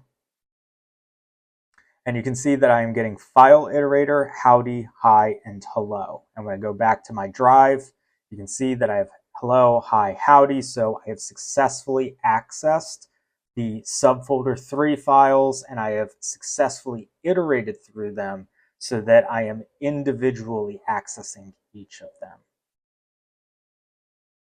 I'm going to resume on line 28, where I'm going to hit enter and tab. And I don't need some of this stuff up here, so I'm going to collapse it for now. This is the reason I like to add the comments, hit enter and tab, because then I have this little shelf that can be closed. So I have this nice little comment here that says define the destination folder. And then when I open it up, I have my folder destination ID. So it's just a nice way to organize your project. So I'm going to close line 3, line 6, line 9, and now we are just looking at what we need to, and we are going to resume on line 29, where we will type array files dot push. We're going to have an open parentheses. We are going to be pushing data into this array, which means that it will sequentially go into our array. So because array files is empty, the first thing that we push in there is just going to exist in there. So it's going to be square bracket and then whatever we push in there. And in this case, we're going to be pushing in file because that's going to result as the file name appearing as the first value in our array files array. We're going to hit space, add a comment just so that we know name. We're going to hit enter and we're going to do array files dot push, and then we're going to do file dot get capital ID open parentheses. We're not going to pass anything in there. This is going to result in us extracting the ID associated with the file. We're going to hit the right arrow on our keyboard twice. We're going to hit space. We're going to add 2 slashes for a comment and say ID. I'm going to hit enter, and we are going to add array files dot push open parentheses file dot get mime type. Oops, sorry, wrong thing. Get mime type open parentheses. This is going to return whether it's a sheet, a doc, a deck, a form, a drawing, slide, whatever. It's just going to tell you what file type it is. That way, if you want to exclude a certain file or include a certain file, you have that data point to work with.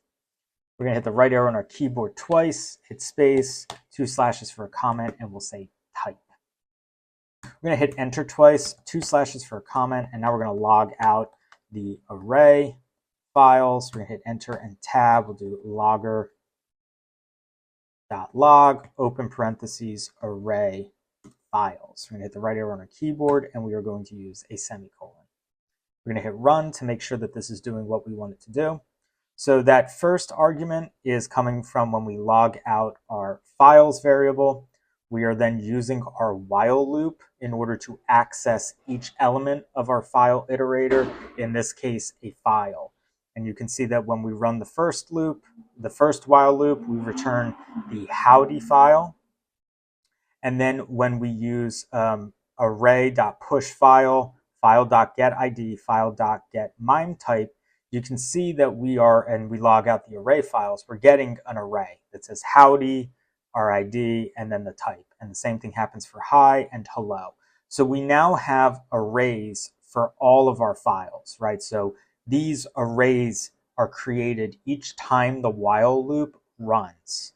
So what we're going to do now is we're going to push the array files into the empty array on line 16. And that's going to result in an array of arrays, which is also known as a 2-dimensional array. So we're going to resume on line 34. We're going to hit enter twice. We're going to hit the left arrow on our keyboards once, twice, 3 times, 4 times, and then we are 5 times, 6 times. My apologies. So we're going to hit the left arrow on our keyboard 6 times so that this shelf is lined up with this shelf, and we are going to push the array files variable into the array on line 16. We're going to hit enter and tab, and we're going to do array.push open parentheses array files. We're going to hit the right arrow on our keyboard, and we are going to use semicolon. We're going to hit the down arrow on our keyboard once, down arrow on our keyboard twice, and now we are outside of our for loop. So we're going to hit enter once, twice, left arrow on our keyboard twice, and now we're going to add 2 slashes for a comment, and we're going to log out the array variable.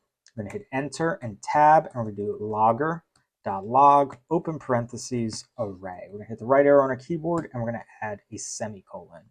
We're going to hit run. So now you can see that we have successfully created a two-dimensional array. And the way that we know this is a two-dimensional array is because we have two square brackets on the left side and two square brackets at the very end on the right side. And in between that, we have one-dimensional arrays that are comma separated. So you can see that howdy has an array, hi has an array, and hello has an array. So now we have successfully accessed all of the files that exist in our folder. And now we are going to be using those file IDs in order to move them to our folder destination. So that was the first thing that we defined on line 4, was the place that we want the files to go.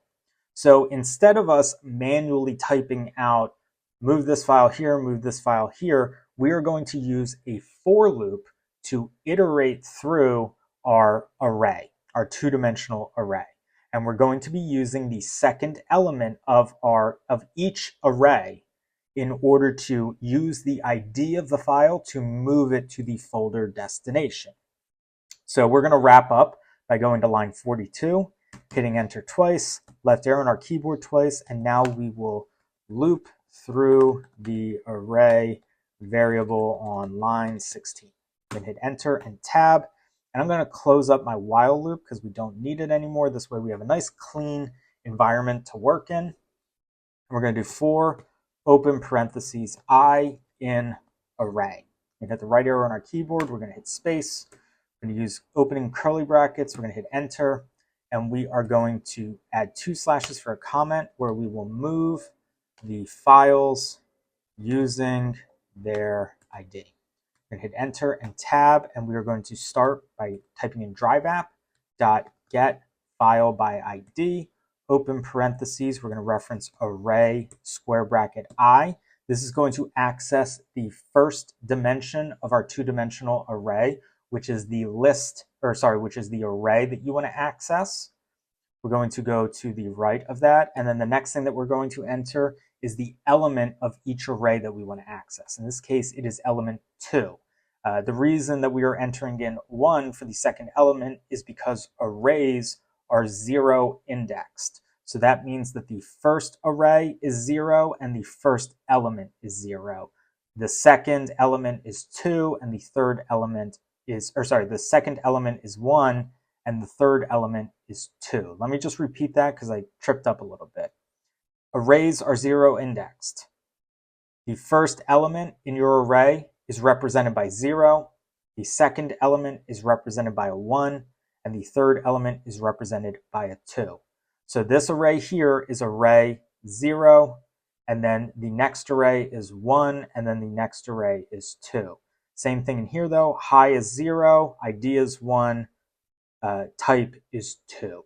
So when we enter in I1 next to array using these square brackets, we are going to be dynamically iterating through all of the elements in the two-dimensional array. So we are going to access each array. So we're going to go 0, 1, 2. So this is going to populate this variable I. Well, when it runs the loop for the first time, it will be 0. When it runs the loop for a second time, it will be 1. When it runs the loop for a third time, it will be 2. So this number here is a variable and thus will change with each loop iteration. And then we're going to be accessing the second element, which means that we need to reference number 1 in a 0 index array. Cool. So we're going to go to the right of getFileById.move2, and we'll have an open parentheses. And now we're going to pass in our folder dest variable from line 4. We're going to hit the right arrow on our keyboard, and we're going to add a semicolon. We're going to hit enter once. We're going to add 2 slashes for a comment, and we're going to add some logging so that we have a little bit of feedback here. So we're going to say logger.log, open parentheses, single quote, the file. We'll add space, parentheses. We just want the, you know what, let's get the parentheses out of it. So we'll say the file, and then we're going to do space after file in between the single quote, and we'll do a plus symbol, and then we're going to reference array square bracket I, square bracket 0. We're going to go to the right, add a space, add a plus, another set of single quotes. We'll do a space after that, was moved to the folder named, and then we'll do space. We'll go outside the single quote. We'll do a space and a plus, and we'll do a space, and then we'll do folder, capital D, DST, and we'll go to the right and we'll add a semicolon. So this is just kind of like a flourish. You really don't have to do it. And if you're getting an error, then don't worry about it. But I think logging is really important to have some transparency about what's happening. So basically what's going to happen is like this logging statement is going to reference the file name, which is the first element in our two-dimensional array, or in each array of our two-dimensional array. So we're going to say like the file hi was moved to the folder named whatever the folder is named, right? So we'll have that movement happening, and we will have some human readable feedback to provide us transparency into it. So we're going to save our function and hit run. And now you can see that we are getting some feedback in here where we are seeing that we have a file iterator, which we then access through our while loop. We then pushed each file with its corresponding data into an array, which was then pushed into our array variable on line 16 so that we had a two-dimensional array. And then our for loop provided us feedback that the file howdy was moved to the folder named folder to delete. The file hi was moved to the folder named folder to delete, and the file hello was moved to the folder named folder to delete. So we're going to go back to subfolder 3, and you can see it's empty. And when I go back to my directory here and select on folder to delete, you can see that hello, hi, and howdy now exist in the folder that I wanted to move them to. We're going to resume by navigating to the Files module, where we will be creating a new script file. Its title will be f_move_files_conditionally. I'm going to hit enter, and we are going to call this, we're going to change the name of our function. My apologies. We're going to say move, capital F, files, capital I, if. We're going to save our function and begin on line 2. I'm going to hit enter once, 2 slashes for a comment, and we are going to define the destination folder. I'm going to hit enter and tab. So in this lesson, we are going to learn how to access the files from a folder. We are going to extract those files, and then we are going to establish parameters that will determine if they can be moved to a new folder. So if you watched the lesson before this, then we are going to do 95% of those things and 5% new things. So if you don't want to go through those motions again, you can copy and paste from the e_move_files lesson. But if you are coming to this video for the first time, I am going to go through all those steps again. So we're going to begin by defining a destination folder. So this is the place that we're going to be sending a set of files. So we're going to declare a variable called folder, capital D, EST, which is short for destination. And we're going to set that equal to DriveApp.getFolderById. We're going to have an open parentheses, which takes a single argument that needs to be structured as a string. So we are going to go to Google Drive, and I'm going to go back to my project folder, which has a group of files, or a group of folders, my apologies. So we're going to go to subfolder 3, which you can see is empty. You can pick any folder that you want to. You can create a new folder. It doesn't matter. We just need a folder that we can move some files to. We're going to highlight the URL and then copy the folder ID, which is the alphanumerical character at the end of the URL. We're going to go back to our app script, and we're going to paste that ID into the getFolderById function. Hit the right arrow on our keyboard twice. We're going to add a semicolon there. We're going to hit space, and then we're going to add 2 slashes for a comment, and we're going to say where we want the files to go. This way it's nice and clear and explicit. We're going to hit enter twice. left arrow on our keyboard twice, 2 slashes for a comment, and now we are going to access the folder with the files we want to move. We're going to hit enter and tab. We're going to declare a variable called folder. And we're going to set that equal to DriveApp.getFolder by ID. We're going to have an open parentheses, single quote, same thing as we just did. And now we're going to identify the place that we want to extract files from. So I'm going to leave my subfolder and I'm going to go into this folder to delete. It's just a name. I'm not going to be doing it. By it, I mean delete these or this folder. We're going to highlight the folder ID from this folder, and we are going to go back to DriveApp and paste it into that get folder by ID function.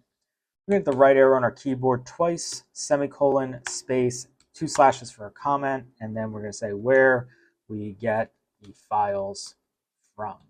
We're going to hit enter twice, left arrow on our keyboard twice, 2 slashes for a comment, and now we are going to collect the files from the folder variable. We're going to hit enter and tab, and we're going to declare a variable of files. And that's going to be set equal to folder.get capital F files, and we'll have an open parentheses. We're not going to pass any arguments in there, so we're just going to hit the right arrow on our keyboard, and we will be adding a semicolon. We're going to hit enter twice. We're going to have 2 slashes for a comment, and now we're going to log out the files variable. We're going to hit enter and tab, and we'll do logger.log, open parentheses, files. We're going to hit the right arrow on our keyboard, and we are going to use a semicolon.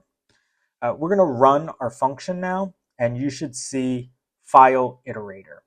So anytime that you use get files or get folders, you're going to get an iterator, which means that the way that you access the individual elements of that iterator is by looping through the iterator. So what we're going to be doing is using a while loop in order to loop through our files variable.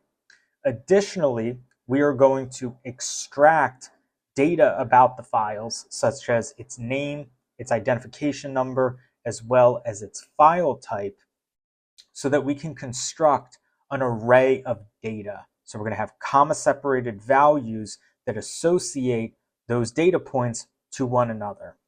We are then going to push that array to another array, which will result in an array of arrays, which is known as a two-dimensional array.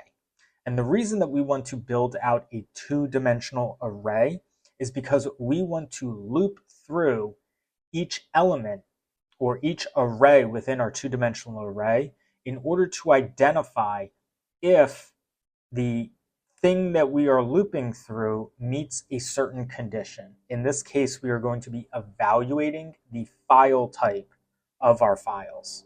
And if it is a certain file type or if it is not a certain file type, it will either be included or excluded as part of the batch moving process, where we are going to be extracting all the files from one folder, which is our variable on line 7, and whether or not they meet the parameters to be moved to our destination folder. So that's a little precursor for what we're going to do. I'm going to try to provide you narration throughout the process so that you can remain oriented with where we are. So we're going to move, or we're going to resume by going to line 13, hitting enter twice, and hitting the left arrow on our keyboard 4 times. We're going to add 2 slashes for a comment, where we will create an empty array. We're going to hit enter and tab, and we're going to declare a variable of array, which will be set equal to square brackets. We're going to hit the right arrow on our keyboard, and we're going to add a semicolon. At this time, I'm going to collapse some of my shelves because we don't need them anymore. So the reason that I add comments and then hit enter and tab is because then I have these little arrows here so that I can collapse these shelves. So because we are not going to be using our folder or our destination folder for a little bit, I'm going to collapse them so that we have a little bit more room on screen. I'm going to resume on line 16 by hitting enter twice, hitting the left arrow twice, and adding 2 slashes for a comment. Now we're going to use the while loop to access the file or access each file in the files variable. We're going to hit enter and tab. We're going to do while, open parentheses, files dot has next, open parentheses. Hit the right arrow on your keyboard twice, hit space, add curly brackets, hit enter, 2 slashes for a comment, and now store the file to a variable. Hit enter and tab, and we are going to declare a variable, a file, which will be set to files.next, open parentheses. Hit the right arrow on your keyboard and add a semicolon. So now we have the ability to access each file. So we're going to hit enter once, 2 slashes for a comment, and now we're going to log out file. We're going to hit enter and tab, and we're going to do logger.log, open parentheses, file. We're going to hit the right arrow, and we're going to add a semicolon. So now we're going to have some tangible feedback in terms of what's happening. So at this time, we're going to evaluate our logic to make sure that it's operating the way that we want to. I'm going to open up my shelves for the time being. We don't need, actually, you know what? I don't need that folder destination.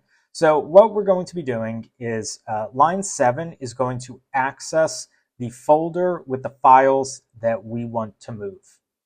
Line 10 is going to result in a file iterator variable, which is going to have all of the files from the folder. So when we log out files, we should see file iterator. We're then going to be using that files variable in order to use the while loop to access each element of that file iterator. We're going to be using our file variable in order to see each file. So when we do logger.log file, we should get each file listed out individually in sequential order each time the while loop runs. So we're going to hit run, and we're going to want to see a bunch of files. Cool. So you can see that we have our file iterator, which is coming from line 13. And then I have 5 files that have been logged out for each run of my while loop. So line 23 is resulting in each one of these popping up each time the loop runs. I'm going to go back to my folder and to confirm that hello, hi, howdy 3 and untitled spreadsheet are the same thing that we're seeing in our log. I have now successfully confirmed that the first part of the while loop logic has been created. I'm going to resume by closing my console log. I'm going to collapse my folder variable as well as my files variable because I don't need it anymore. We're just going to be focusing on the extraction of data from our file.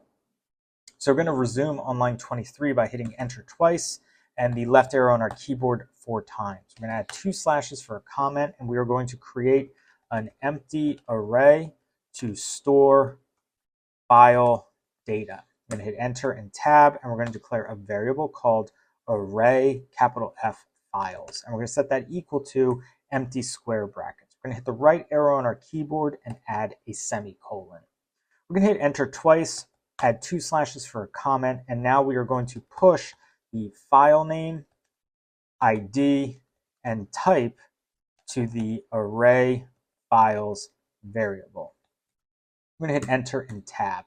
So what we're going to do now is we're going to use that file variable on line 21 in order to extract some data points, and we're going to be using a push method in order to push them into this array here. That way we can have an array of data that has the file name, its ID, and its type. So type will be spreadsheet, document, deck, drawing, form, whatever. So we're going to begin by referencing array files, and then we're going to use the .push method, and we're going to have an open parentheses. The first thing that we're going to do is push our file in there, which is going to result in its name. So we are going to hit the right arrow on our keyboard, we're going to hit space, 2 slashes for a comment, and we're just going to denote that this is where the name is coming from. So when you use push, it adds something to an array. In this case, there is nothing in our array files. So if we logged out array files, we would just get square brackets and the name of the file in between those square brackets.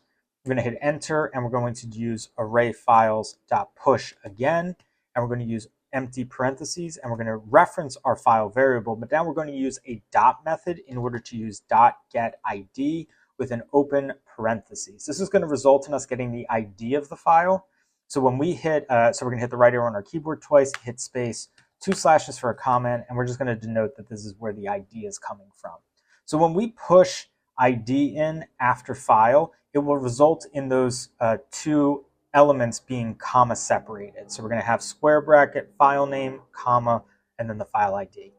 The last thing we're going to do is hit enter, type array files dot push, and we're going to do file dot get capital M MIME type open parentheses. We're going to hit the right arrow on our keyboard twice. We're going to hit space, 2 slashes for a comment, and then we will say type. So now we have the data points that we want. We're going to hit enter twice, 2 slashes for a comment, and we're going to log out array files. This way we can make sure we get what we want. We're going to hit enter and tab, and we'll do logger.log, open parentheses, array files. We're going to hit the right arrow on our keyboard and add a semicolon. At this time, we're going to hit run to make sure that this is doing what we want it to do. And we are seeing really encouraging signs. So when we get file iterator, that's coming from when we were doing logger.log for files. When we are seeing this name here, that is coming from logger.log file. And then when we see this array, this one-dimensional array that has 3 elements, a name, an ID, and a MIME type, we are seeing them encapsulated by square brackets, and they are comma separated, which is an indication that we have successfully pushed the values into an array. And then we are seeing that for all the other files from our folder, which is an indication that our while loop is operating as we want to, and our desire to push data types into an empty array has also been successful. So what we're going to do now is push each array into our array on line 16, which will result in an array of arrays, also known as a two-dimensional array. So we're going to resume on line 34. We're going to hit enter twice and the left arrow on our keyboard 6 times. We're going to hit 2 slashes for a comment, and we are going to push the array files variable to the array on line 16. So we're going to hit enter and tab, and we're going to do array.push, open parentheses, and then we're going to push the array files variable into that array. We're going to hit the down arrow on our keyboard once. We're going to hit enter twice, hit the left arrow twice, 2 slashes for a comment, and now we're going to log out the array variable. We're going to hit enter and tab, and we'll do logger.log, open parentheses, array. We're going to hit the right arrow on our keyboard, add a semicolon, and hit run to make sure that we get a two-dimensional array. So we're seeing all the same stuff that we just saw, and now we are seeing a two-dimensional array at the bottom. We know it's a two-dimensional array because we have 2 square brackets at the beginning and 2 square brackets at the end. And then in between those square brackets, we are seeing arrays that are comma separated. So we have array 1 here, or rather it's our first array, which arrays are 0 indexed. So that means that the thing highlighted on screen, the array highlighted on screen, is array 0 because it is the first array. The second array is high, and that also has square brackets, so on and so forth, right? So you see a bunch of arrays inside of an array. We have successfully built out a two-dimensional array. This allows us to do a couple things. Number one, we could just send this to like Google Sheets if we wanted to run an analysis. So structuring things in a two-dimensional array allows us to push it into another environment, which when you're working in Google Drive is typically going to be a sheet or a document or an email or something like that. Additionally, we can loop through our two-dimensional array and set up some conditional values. So for the purposes of this lesson, we want to establish some conditions that will allow us to include or exclude line items with certain characteristics. So what we're going to do now is we no longer need our while loop. So I'm going to collapse that shelf on line 18, and we're going to resume on line 41, where we're going to hit enter twice, left arrow on our keyboard twice, and we're going to add 2 slashes for a comment, and we are going to loop through the array from line 16. We're going to hit enter and tab. We're going to begin by using a for loop. So we're going to do for open parentheses I in array. We're going to hit the right arrow on our keyboard. We're going to add curly brackets. We're going to hit enter once. And now we're going to establish a conditional if. So this is where you can get creative if you want to. I'm going to use a conditional if to establish if the file type is a spreadsheet, then I want to move it to our folder destination. So because we've gotten to the folder destination portion of this, the place that we're going to be sending files, I'm going to open up my shelf here where we have our folder dest variable. So that's on line 4. So this is where we want the files to go, folder dest. So we're going to resume on line 45 by hitting enter and tab, and we're going to say if open parentheses array square bracket I. So on line 44, we're establishing for I in array. So I is a variable that is going to increase in value each time the for loop runs. We have not defined the value of I, so it defaults to 0. So for loops and arrays both begin with a 0 index. So that means the first value is 0. It increments by +1, which then means that the next value is 1, and then it increments by a +1, so then it's a 2. So it's going 0, 1, 2, all the way through all of the arrays within our two-dimensional array. So when we say if array I, the first time the for loop runs, it's array 0, which means we are accessing the first array. So I'm going to open up the execution log just so that you can see that. So the first array is hello. So when we say if array 0, and then we're going to reference our third element here. So because our array is 0 indexed, first element is 0, the ID is 1, and the type is 2. We are going to say if array square bracket I square bracket 2, and then we're going to go to the right of our last square bracket there. Use the dot method, and we're going to say includes open parentheses single quote spreadsheet. So we're saying if the file type is a spreadsheet, then something is going to happen. So the reason that we're using includes instead of equals or does not equal is because the structure of the way that the MIME type comes up is just like not very human friendly, right? I don't think you want to write out application/vnd.google-apps. and then whatever it is, right? You can just say if it includes document, it's going to be a document. If it includes spreadsheet, it's going to be a spreadsheet. So this is just an efficient way of dealing with the data that we have here. If your data is a little bit cleaner, then you can just say if whatever double equal signs, which means if it equals, then it does something. Or if exclamation point equal sign, which is does not equal, you can use that same type of syntax here. Long story short, if you want to learn more about ifs, I have a fundamentals video on my channel, but that's why I'm using includes here. So if you don't understand that or you want to learn more about it, check out that video. So we're going to go to line 46, we're going to hit space, and we're going to add curly brackets. We're going to hit enter, and now we're going to establish what we want. You know what? I'm going to change that quote. We're going to just say move the file using the ID. So basically, if this condition is met, then it's going to move the files using the ID. Sorry that I kind of didn't say that very smoothly.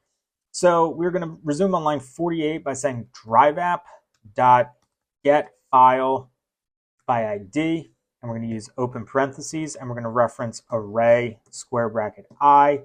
And then if we look at the console log, you can see that here's one of our arrays, right? So when we're running our for loop, this is really the best representation of what's happening, is we're seeing hello, ID, and type. So when we do array square bracket I, let me see, right here, right? When we do array square bracket I2, we are referencing element 3. So we want to use the ID of the file in order to move it. So that means we're going to do square bracket 1. We're going to go to the right one, go to the right two. We're going to be next to get file by ID with the closing parentheses, and we're going to do dot move capital T2, open parentheses, and we're going to move it to our folder destination. We're going to hit the right arrow on our keyboard. We're going to add a semicolon. We're going to hit save, and we're going to hit run. You can see that we're logging through our loop, and we have completed without errors. So when we go back to our destination folder, you can now see that there are no longer any spreadsheets in there. We're going to go back to our folder, and I believe we moved it to subfolder 3. And you can see that subfolder 3 only has spreadsheets now. We're going to resume by navigating to the Files module, where we will be creating a new script file. We're going to title this g_delete_file. We're going to hit enter. We are going to change the name of our function to be called delete capital F file. We're going to save our project and begin on line 2. We're going to hit enter once. We're going to add 2 slashes for a comment, and we are going to access the file. Access the file we want to delete. We're going to hit enter and tab, and we're going to declare a variable of file, which will be set equal to DriveApp.getFileById, and we'll have an open parentheses. There is one argument that needs to be passed, and it needs to be structured as a string. So we are going to enter in quotation marks. It can be single quotes, it can be double quotes, doesn't matter. Just make sure that you remain consistent with whatever you've been doing up to this point. We're going to go to Google Drive, and we are going to select a file. So I am going to get rid of this untitled spreadsheet. So I'm going to open it up, and I am going to highlight the URL so that I can extract or copy, whatever, the file ID, which is found at this point in the URL after the docs.google.com/whatever file type you're in. So I'm in a spreadsheet, so it says spreadsheets. If you're in a document, it'll say document. If you're in slides, it'll either say presentation or slides, I forget. But you'll basically just get whatever file type you're in, followed by /d/, and then you'll get your file ID. So it doesn't matter what file type you're using, you will always find the file ID in the URL in this general position. So we're going to copy the ID, we're going to go back to our app script, and we are going to paste it in between the quotes. We're going to hit the right arrow on our keyboard twice, we're going to add a semicolon, we're going to hit enter twice, we're going to hit the left arrow twice, we're going to add 2 slashes for a comment, and now we are going to delete the file. I'm going to hit enter and tab, and we are going to reference our file variable, which is whatever you entered on line 4, and we're going to use dot set capital T trashed, and we're going to have an open parentheses. So set trashed takes a Boolean value, which means that it will either be true or false. So because we want to move this file to the trash, we are going to set it to be called true. We hit the right arrow on our keyboard, we are going to add a semicolon there, and we are going to run our function. So you can see that we have successfully executed the code, and when we go back to the file, we get a prompt that says this file is in trash. It will be deleted forever after 30 days. If this file is shared, contributors can still make a copy of it until it's permanently deleted. And when we go to our folder, you'll see that once I hit refresh, Untitled Spreadsheet will no longer be in there. It is just howdy. So in the event that you don't want a file in trash, you can do the same thing where you can get the file ID, and instead of set trash to true, let's try this, I've never done it, we're going to set it to false, and we'll see what happens. So we're going to hit save, we're going to hit run, our code is successfully compiled, and when we go to that file, we have it refresh, but we now have a link to Untitled Spreadsheet. So we can open that up. You can see it's the same sheet. It is no longer in the trash because we are not getting that prompt that says that it's in trash. We have a file path here, so when we click on move, we see that it returns to subfolder 3. So when I go to subfolder 3 and I hit refresh, you can see that Untitled Spreadsheet is now back in there. So the set trashed method has a Boolean value because if you set it to true, then the file will be moved to the trash. And if you set it to false, then the file will be removed from trashed. But again, there is a prompt that says if the file is in trash for 30 days, it will be permanently removed. So if you are trying to bring something back after 30 days, you are not going to be able to do it. We're going to resume by navigating to the Files module, where we will be creating a new script file. We're going to call this h_delete_files_conditionally. We're going to hit enter. We're going to change the name of our function so that it's called delete F files C condition. We're going to save our project and begin on line 2. We're going to hit enter once, 2 slashes on our keyboard, and we are going to access the folder with the files we want to delete. I'm going to hit enter and tab, and we're going to declare a variable called folder, which is going to be set to DriveApp.getFolderById, and we're going to have an open parentheses. GetFolderById takes a single argument, which needs to be structured as a string. So that means we're either going to have single quotes or double quotes. It doesn't matter which one you use. You just want to remain consistent with whatever you've been doing to this point in your project. So once you have your quotation marks in there, we're going to navigate back to Drive, where we are going to identify a folder where we want to delete all the contents of it. So I'm going to use this folder here. You can make one and then just add in some files in there. You know, I don't have anything super intensive. You can see that my untitled spreadsheet just has literally the word sheets in cell 1. You don't even need to do that. So just set up some type of folder with some files so that you can delete them. So we are going to collect the folder ID, which is found in the URL.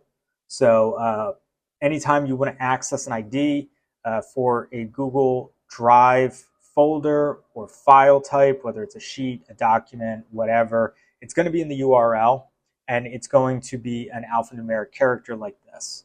So you'll copy whatever you have there, and we're going to paste it into the get folder by ID quotation marks. We hit the right arrow on our keyboard twice and add a semicolon.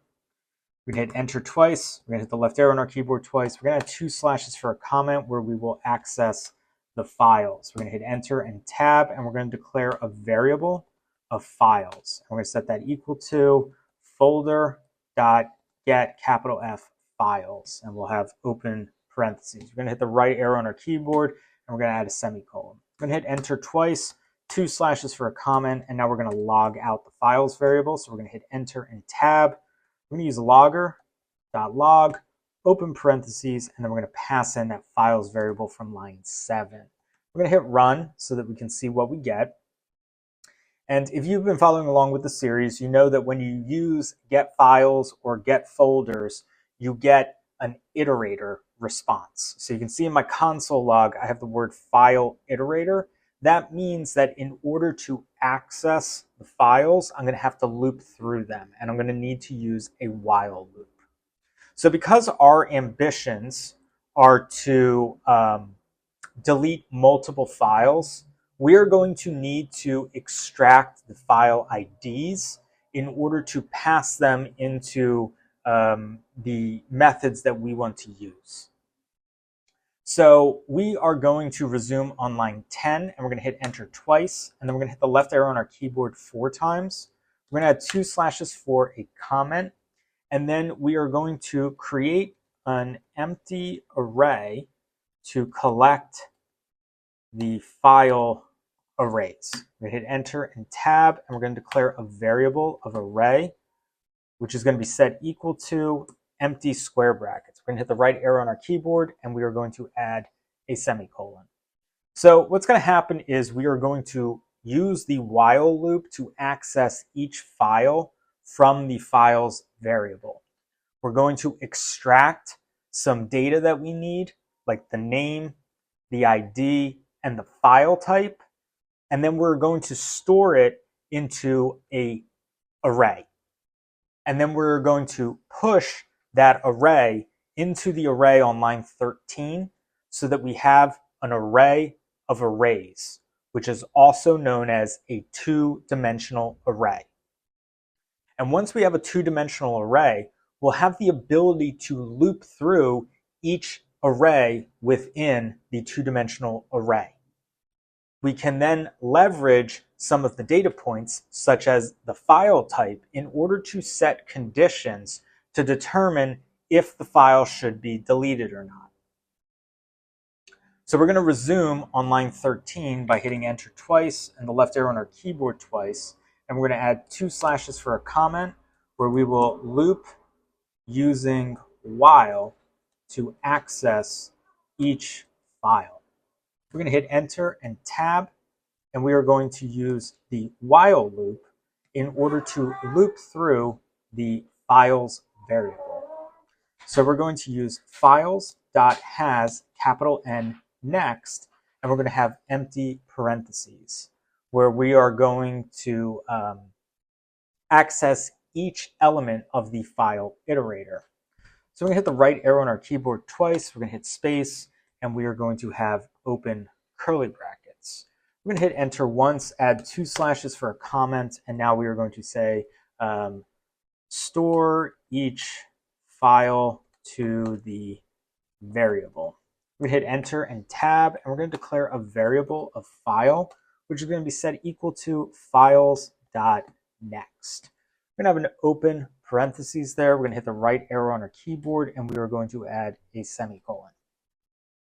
We're going to hit enter twice. We're going to add 2 slashes for a comment, and now we're going to log out the file variable. So we're going to hit enter and tab, and we are going to say logger.log open parentheses file. We're going to hit the right arrow on our keyboard. We're going to add a semicolon, and now we're going to have the opportunity to evaluate if we have successfully accessed each iteration of our files variable. So we're going to hit run. And the first output that you're seeing there, file iterator, is coming from our logger on line 10. So we have successfully accessed the files in the folder, and then we are seeing 2 additional line items, Untitled Spreadsheet and Howdy. Those are coming from line 21. So each time the while loop loops through the files variable, we are accessing each element of that files iterator in the file variable. And each time it runs, it outputs whatever's in files. So the first thing that comes is Untitled Spreadsheet, and the second thing is Howdy. So those 2 are coming from the logging on line 21. So if you are successfully seeing all of the files that exist in your folder, then you will resume on line 21, where you will hit enter twice. You'll hit the left arrow on your keyboard 4 times, add 2 slashes for a comment, and now we're going to create an empty array to store the file data. I'm going to hit enter and tab, and we are going to declare a variable called array capital F file, and we're going to set that equal to square brackets. We're going to hit the right arrow on our keyboard, and we are going to use a semicolon.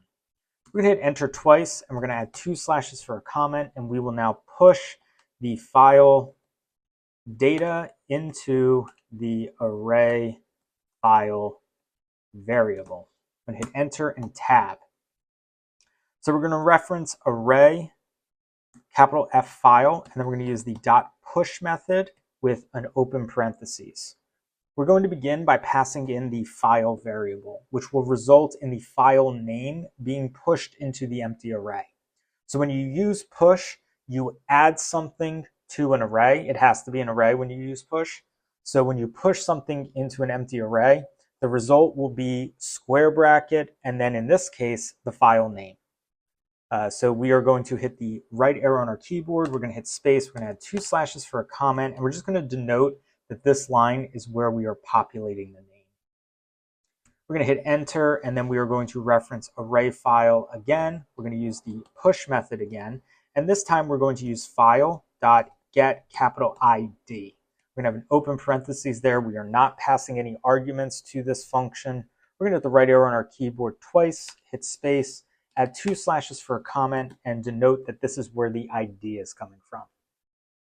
We're going to hit enter, and we are going to push one more value into the array file. So we're going to do array file.push, open parentheses, file.get M MIME type, open parentheses. Again, we are not passing any arguments in here, so we can hit the right arrow on our keyboard twice and hit space. We're going to add 2 slashes for a comment, and this is where we're going to denote the file type. So if it's a spreadsheet, it'll say spreadsheet. If it's a document, it'll say document, so on and so forth. So what we're going to do now is hit enter twice, 2 slashes for a comment, and we're going to log out the array file. So we hit enter and tab, and we're going to do logger.log, open parentheses, array, F file. We're going to hit the right arrow on our keyboard. We're going to add a semicolon, and now we're going to evaluate if we have successfully pushed the data that we want into the array file. So we're going to hit run. The first thing we're going to see is that file iterator, which is where we're getting the files from. The next thing that we're seeing is Untitled Spreadsheet. That is the first file coming from the file iterator. After that, you're seeing square brackets where we have Untitled Spreadsheet, an alphanumeric character, and then a string of words that say spreadsheet at the very end. So MIME type comes back in a computer readable format, more so than a human readable format, but you can still parse out that it says spreadsheet at the end. The next thing we're seeing is howdy, and then the same thing. So we successfully created arrays. So that's the first step that we needed to do. We needed to create individual arrays for each file, and now we are going to look to push those arrays into our empty array on line 13. But before we move forward, I'm going to create a new file type because I want something besides spreadsheets in there, because we're eventually going to be using the file type portion of our arrays in order to set a condition for files that need to be deleted. So I'm going to go back to my folder now, and I'm just going to create another file type. So I'm going to open a document, and I'm just going to either change the name or enter something in the body so that it starts appearing in my drive. So you can see that I'm just typing nonsense in there. It doesn't matter. I'm waiting for it to finish saving. And now that it's been saved to Drive, I'm going to close it out. And when I go back to my folder, you can see I now have 2 spreadsheets and 1 document. So I'm going to go back to my app. I'm going to run it. And now you can see that I have an untitled document in here. So now we just have a little bit of diversity so that you can see that there is a document type and 2 spreadsheet types. Great. So we are going to resume on line 32. We're going to hit enter 2 times, and then we're going to hit the left arrow on our keyboard 1, 2, 3, 4, 5, 6 times, and add 2 slashes for a comment. We are going to push the array file to the array on line 13. We're going to hit enter and tab, and we are going to say array dot push open parentheses array file. We're going to hit the right arrow on our keyboard. We're going to add a semicolon. We're going to hit the down arrow on our keyboard once, hit enter twice, and the left arrow on our keyboard twice. We're going to add 2 slashes for a comment, and now we're going to log out the array on line 13. We're going to hit enter and tab. We're going to do logger.log open parentheses array. We're going to hit the right arrow on our keyboard. We're going to add a semicolon, and we're going to run our file. So we're looking at the last line down here, and you can see that we have 2 square brackets at the beginning and 2 square brackets at the end. This is a good early indication that we have successfully created a 2-dimensional array. And then we are seeing single arrays that are comma separated. So you can see that the third output in my execution log is something called untitled document, which is the first array that we are seeing in our two-dimensional array. The next array has the first element of untitled spreadsheet. You can see that is the second output in here. And the third array is howdy, which is the final output in here. So we have successfully built a two-dimensional array, which is built out of an array or arrays of our files. So we have a two-dimensional array of all of our files, which means that we have the ability to continue transforming this data. We also have the ability to send it to Google Sheets if we wanted to visualize this data. But for the purposes of our lesson, we are now going to be moving to the final phase where we will be looping through our two-dimensional array and then establishing conditions to delete files. So I am going to close some of my shelves because we don't need them anymore. So on line 6, I am going to close out the access the files section of my code. And I am also going to collapse line 15, which is my while loop, because we don't need it anymore. So now we have a nice clean environment to work in, and we are going to resume on line 39. We're going to hit enter twice. Hit the left arrow on your keyboard twice and add 2 slashes for a comment. So we are going to loop through the array on line 13. So we're going to hit enter and tab, and we're going to be using a for loop. So we're going to type for open parentheses I in array. We're going to hit the right arrow on our keyboard, hit space, add curly brackets, hit enter once, and add 2 slashes for a comment. So we are going to evaluate the file type. We're going to hit enter and tab, and we're going to say if open parentheses array square bracket I, and then we're going to hit the right arrow and we're going to do square bracket 2. We're going to hit the right arrow again, and we are going to say dot includes open parentheses, and now we're going to use single quotes because we are going to use a string to identify what we want to have as our condition for this if statement. So when I'm saying if array square bracket I square bracket 2 includes, I am evaluating the third element of each array within our two-dimensional array. So I'm going to open up my execution log so that we can look into this a little bit further. We're going to begin with the last line of output, where we have a two-dimensional array. So within our two-dimensional array, we have one-dimensional arrays. So the first dimension of a two-dimensional array is the array. In this case, we have 3 arrays. When you look at the third line of my output, that is our first array. So that's the one with untitled document. The second array is untitled spreadsheet, and the third array is howdy. So when we're using array square bracket I is an iteratable variable, which means that each time the for loop runs, it will be incrementing by +1. Because we have not established the value of I, for loops default to a 0 index. That means that the starting value is 0. So the first time that the for loop runs, the value of I is equal to 0. Additionally, arrays and two-dimensional arrays also have 0 indexes. So that makes them an optimal match for this type of logic system. So when our first array within our two-dimensional array, in this case, the line with untitled document runs, that is array 0 because it is the first array in our two-dimensional array. So that square bracket I is going to iterate through each element or each array of our two-dimensional array, and it will go 0, and then once the iteration completes, it will go to 1, and then it will go to 2, and then it ends. So when we say array square bracket I, we have a variable that is dynamically changing so that we can loop through each array in our two-dimensional array. The second square bracket with the number 2 is the second dimension of the two-dimensional array. So the first dimension identifies which array you want to access. The second dimension references what element you want to access from the one-dimensional array. So when we're in the first array, which means that it is array 0, and we enter in 2, that means we're referencing the third element because arrays are 0 indexed. Thus, in the untitled document example, untitled document, the element is represented by 0.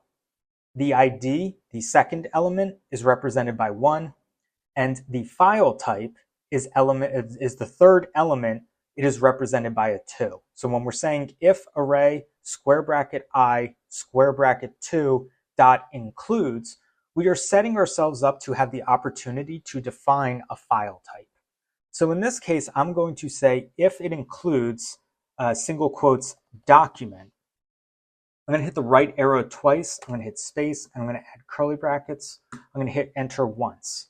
So if the array's third element includes the word document, then something is going to happen. And in this case, we are going to be deleting the file. So we're going to use 2 slashes for a comment, and we're going to say delete the files that meet the condition. We're going to hit enter and tab. We're going to use DriveApp dot get file by ID, and we're going to use an open parentheses. Now we're going to do the same thing that we just did, but instead of using the second element of our array, we're going to use the first element, or it's really the second element, but the first, you get it, it's 0 indexed. So we're going to do array square bracket I. We're going to hit the right arrow. We're going to have square brackets, and then we're going to enter in 1. So I'm going to open up my execution log because I fumbled it a little bit there. First element of our array is the name. The second element is the ID. So when we enter in 1, the name is 0, the ID is 1. So now we have the file ID. So when we're using DriveApp.getFile by ID, we can now go to the right of getFile by ID and use .set capital T trashed, and we're going to open up our parentheses. Set trashed is a Boolean value, which means it is either true or false. So if you set it to true, it's going to move the file using its ID to the trash can. If you access a file by its ID and you set it to false and it's already in the trash can, then it will move it back into your drive. But for our purposes, we want to delete this file. So we're going to set that to true. We're going to hit the right arrow on our keyboard, add a semicolon, hit enter once, add 2 slashes for a comment, and now we're going to have a log statement to announce the deleted file. We're going to hit enter and tab. This is optional, but I just think that adding things to your console log and creating transparency is really helpful, especially when you're doing stuff like deleting files. You want to have some type of feedback that something happened. So that's what this is going to aspire to do. This is completely optional, but I do recommend it. So we're going to do logger.log, open parentheses, single quotes, the following file was deleted. We're going to add a semicolon, we're going to add a colon, then hit space, hit the right arrow on the keyboard, hit space, add the plus symbol, space, and then we're going to say array, square bracket I, hit the right arrow, square bracket 0, that's going to return the name. Hit the right arrow on your keyboard twice, add a semicolon, and then once you're ready to hit run, you will be deleting the file you'll be deleting all files that meet the condition that you have entered into your for loop. We're going to hit run. You can see we get our file iterator, we get our arrays, we get our 2-dimensional arrays, and now I have some logging that says the following file was deleted, untitled document. So that's a really good sign because we had 2 spreadsheets and a document, and now we are getting some feedback that the untitled document was deleted. So I'm going to go back to my folder. I'm going to hit refresh, And now you can see that it is only 2 spreadsheets in here and that the untitled document has been removed. So we're going to go back to our project and we're going to try and run this again just to see what happens. And you can see when we run it, it successfully compiles, but nothing has been deleted because we only have spreadsheets. We don't have any documents in our folder, and thus our program has done exactly what it set out to do. We're going to resume by navigating to the Files menu, where we will be adding a new script file. We're going to title this I_delete_folder.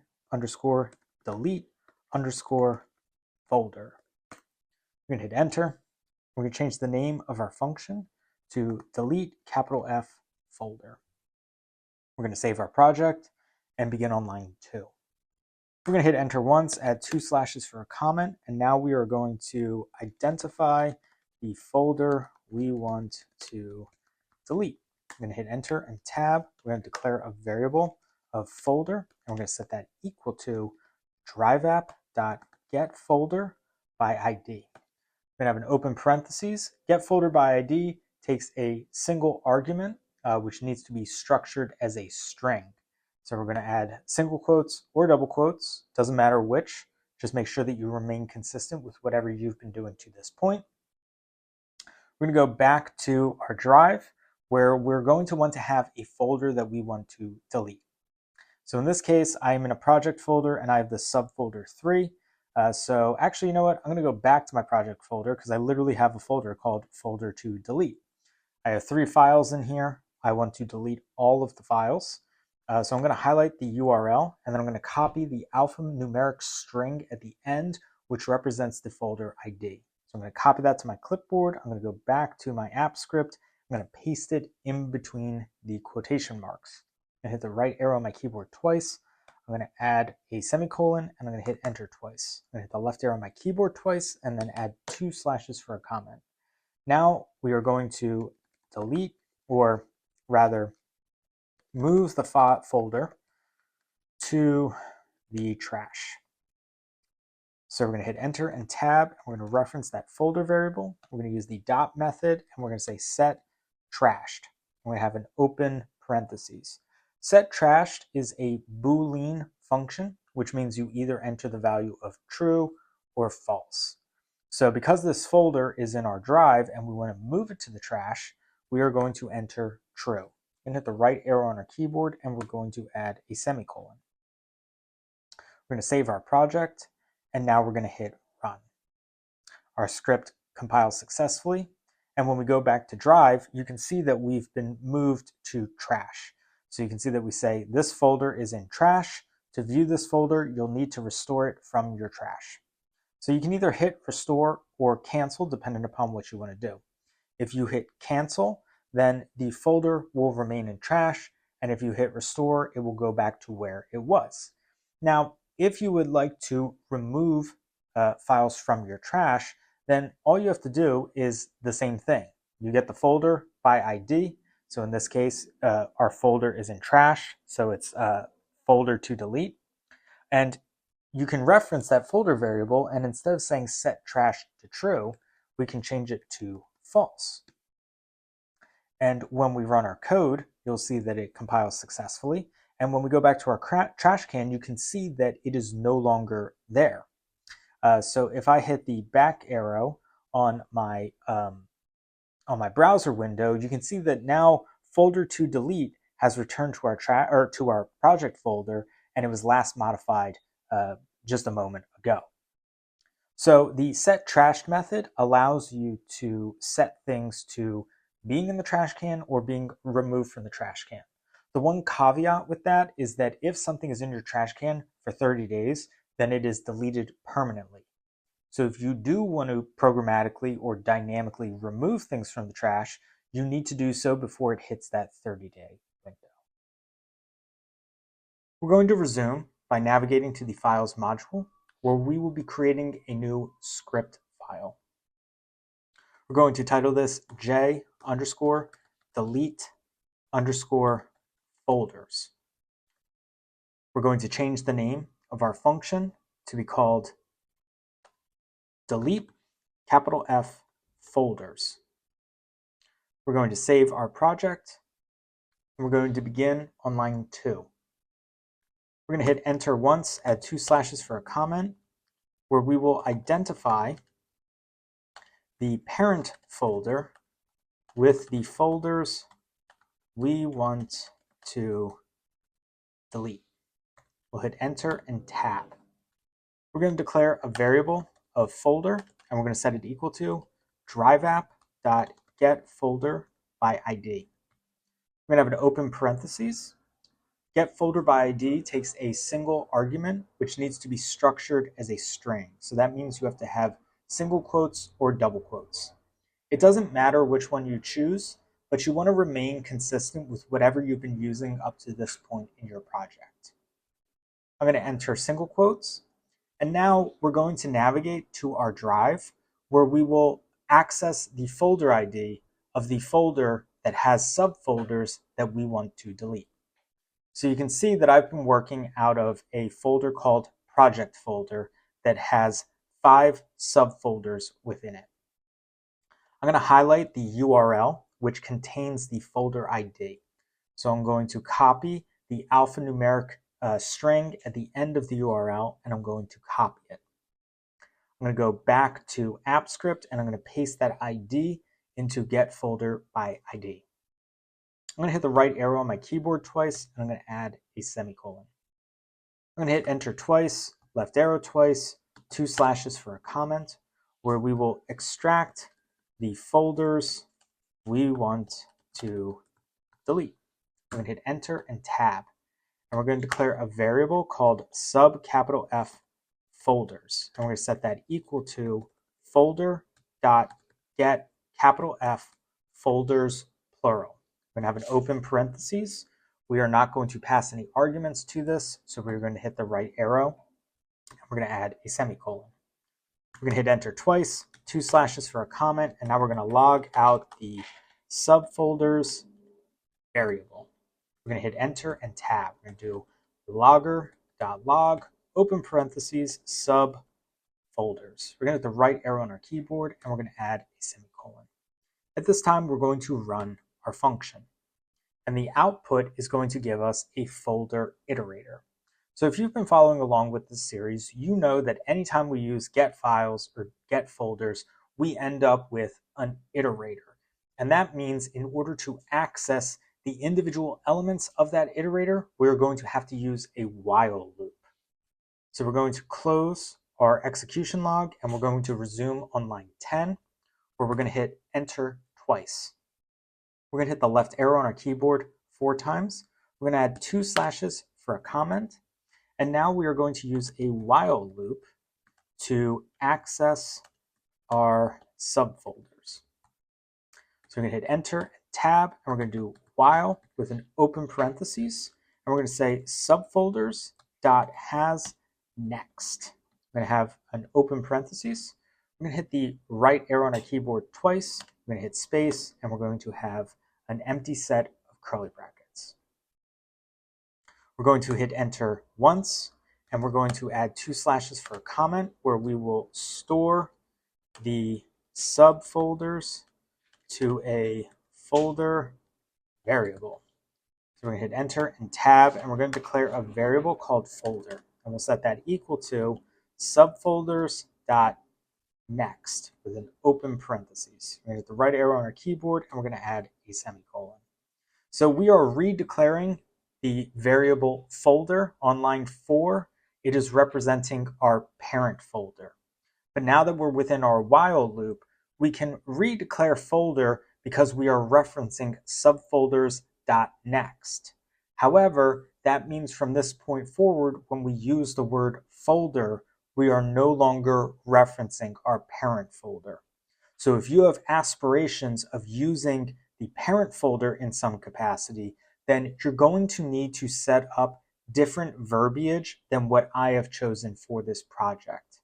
So a suggestion that I would make to you is, instead of line 4 being called folder, you could call it folder parent or parent folder, which would clearly define it as the source where these subfolders are coming from.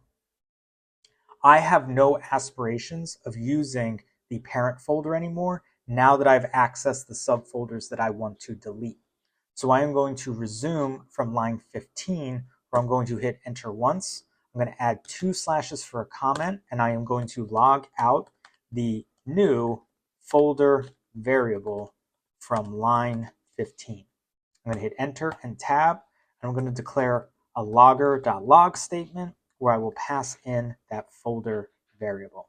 I'm going to use a semicolon, and I'm going to hit run.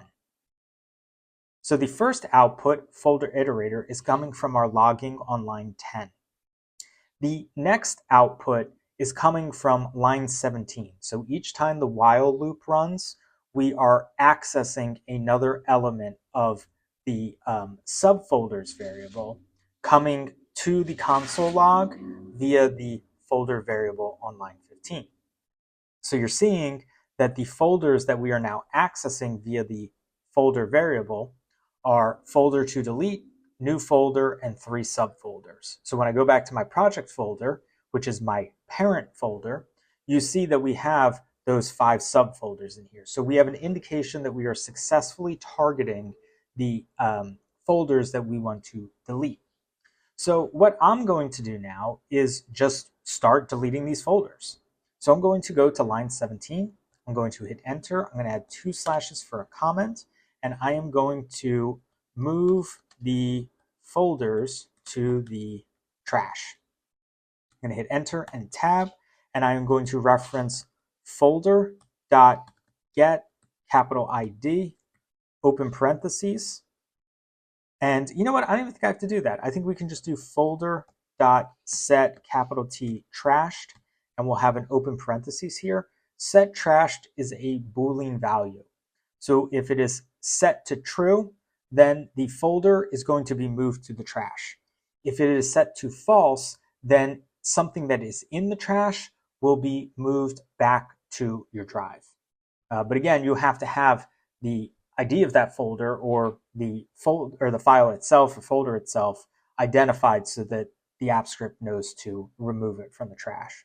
So if you're trying to do this from trash, you need to access the ID from the trash or the name of the file from the trash. So we're going to try and do the name here, and if it doesn't work, then we'll use the ID. So we're just going to set trash to true. We're going to add a semicolon at the end. We're going to hit run, and we're going to hope it works. Cool. So our script successfully compiled.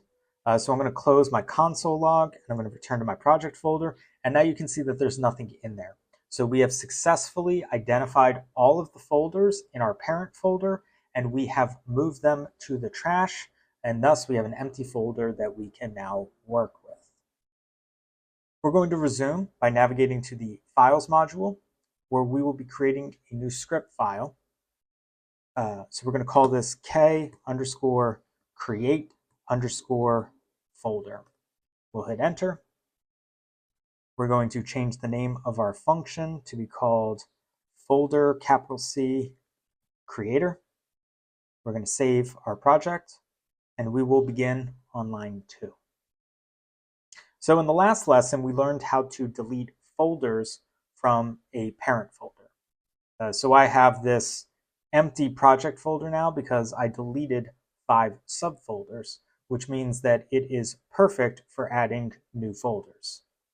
So I'm going to begin by highlighting the URL and by copying the folder ID at the end of the link. We're going to be using that in order to move a new folder into our empty project folder.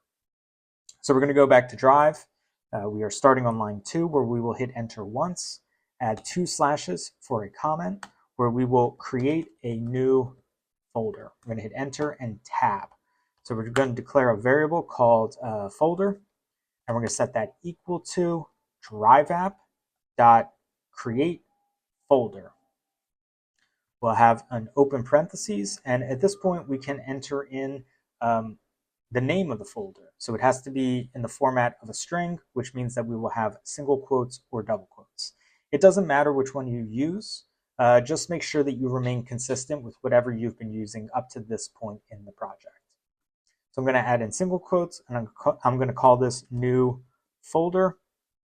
I'm going to hit the right arrow on my keyboards twice, and I'm going to use dot get capital ID. I'm going to have an open parentheses. I am not going to pass any arguments into this function, so I'm just going to hit the right arrow on my keyboard and add a semicolon. So you don't have to use dot get ID with create folder, but the reason that I want to get the ID is because we're going to use it in order to move this folder into a new destination.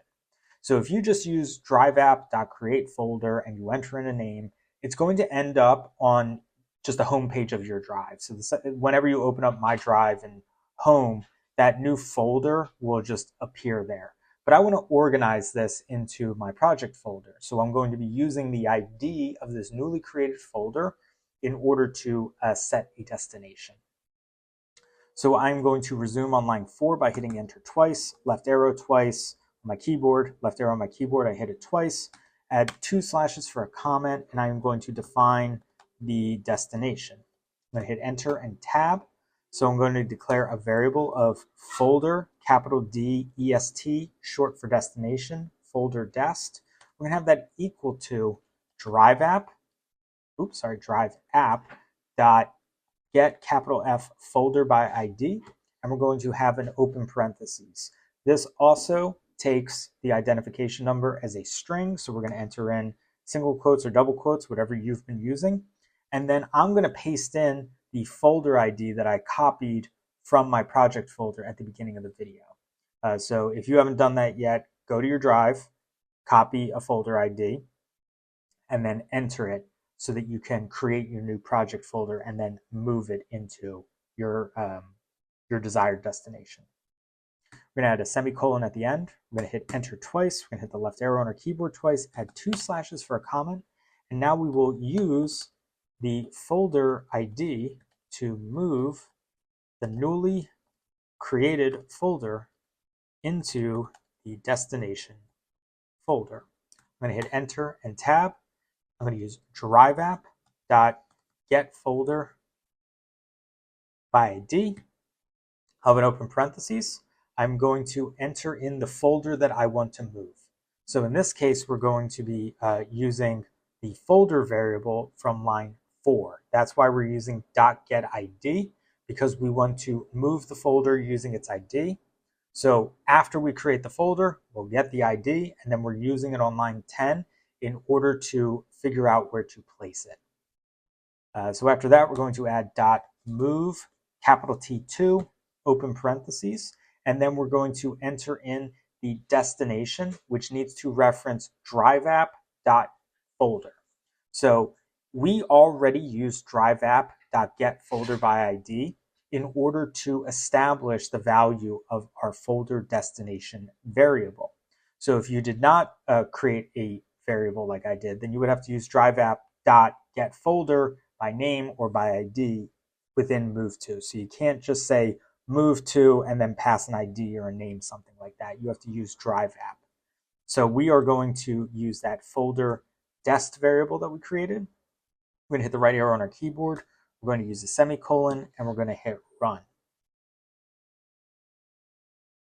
Our code compiled successfully. So now when I go to my project folder, you can see that it went from having nothing in there to having a new folder in there. So like I said, if you don't care where your folder goes, then all you have to do is do DriveApp.createFolder, and then that will create a folder on your My Drive window. So for example, here I have My Drive, and I have these 3 folders here. If I remove this code here, you know what I'm going to do? I'm going to copy DriveApp.createFolder, and I'm just going to comment out all of the code above it. So if you just want to create a new folder and you don't care where it goes, all you have to do is just say DriveApp.createFolder, hit run, and then you'll see that we have a new folder pop up on My Drive.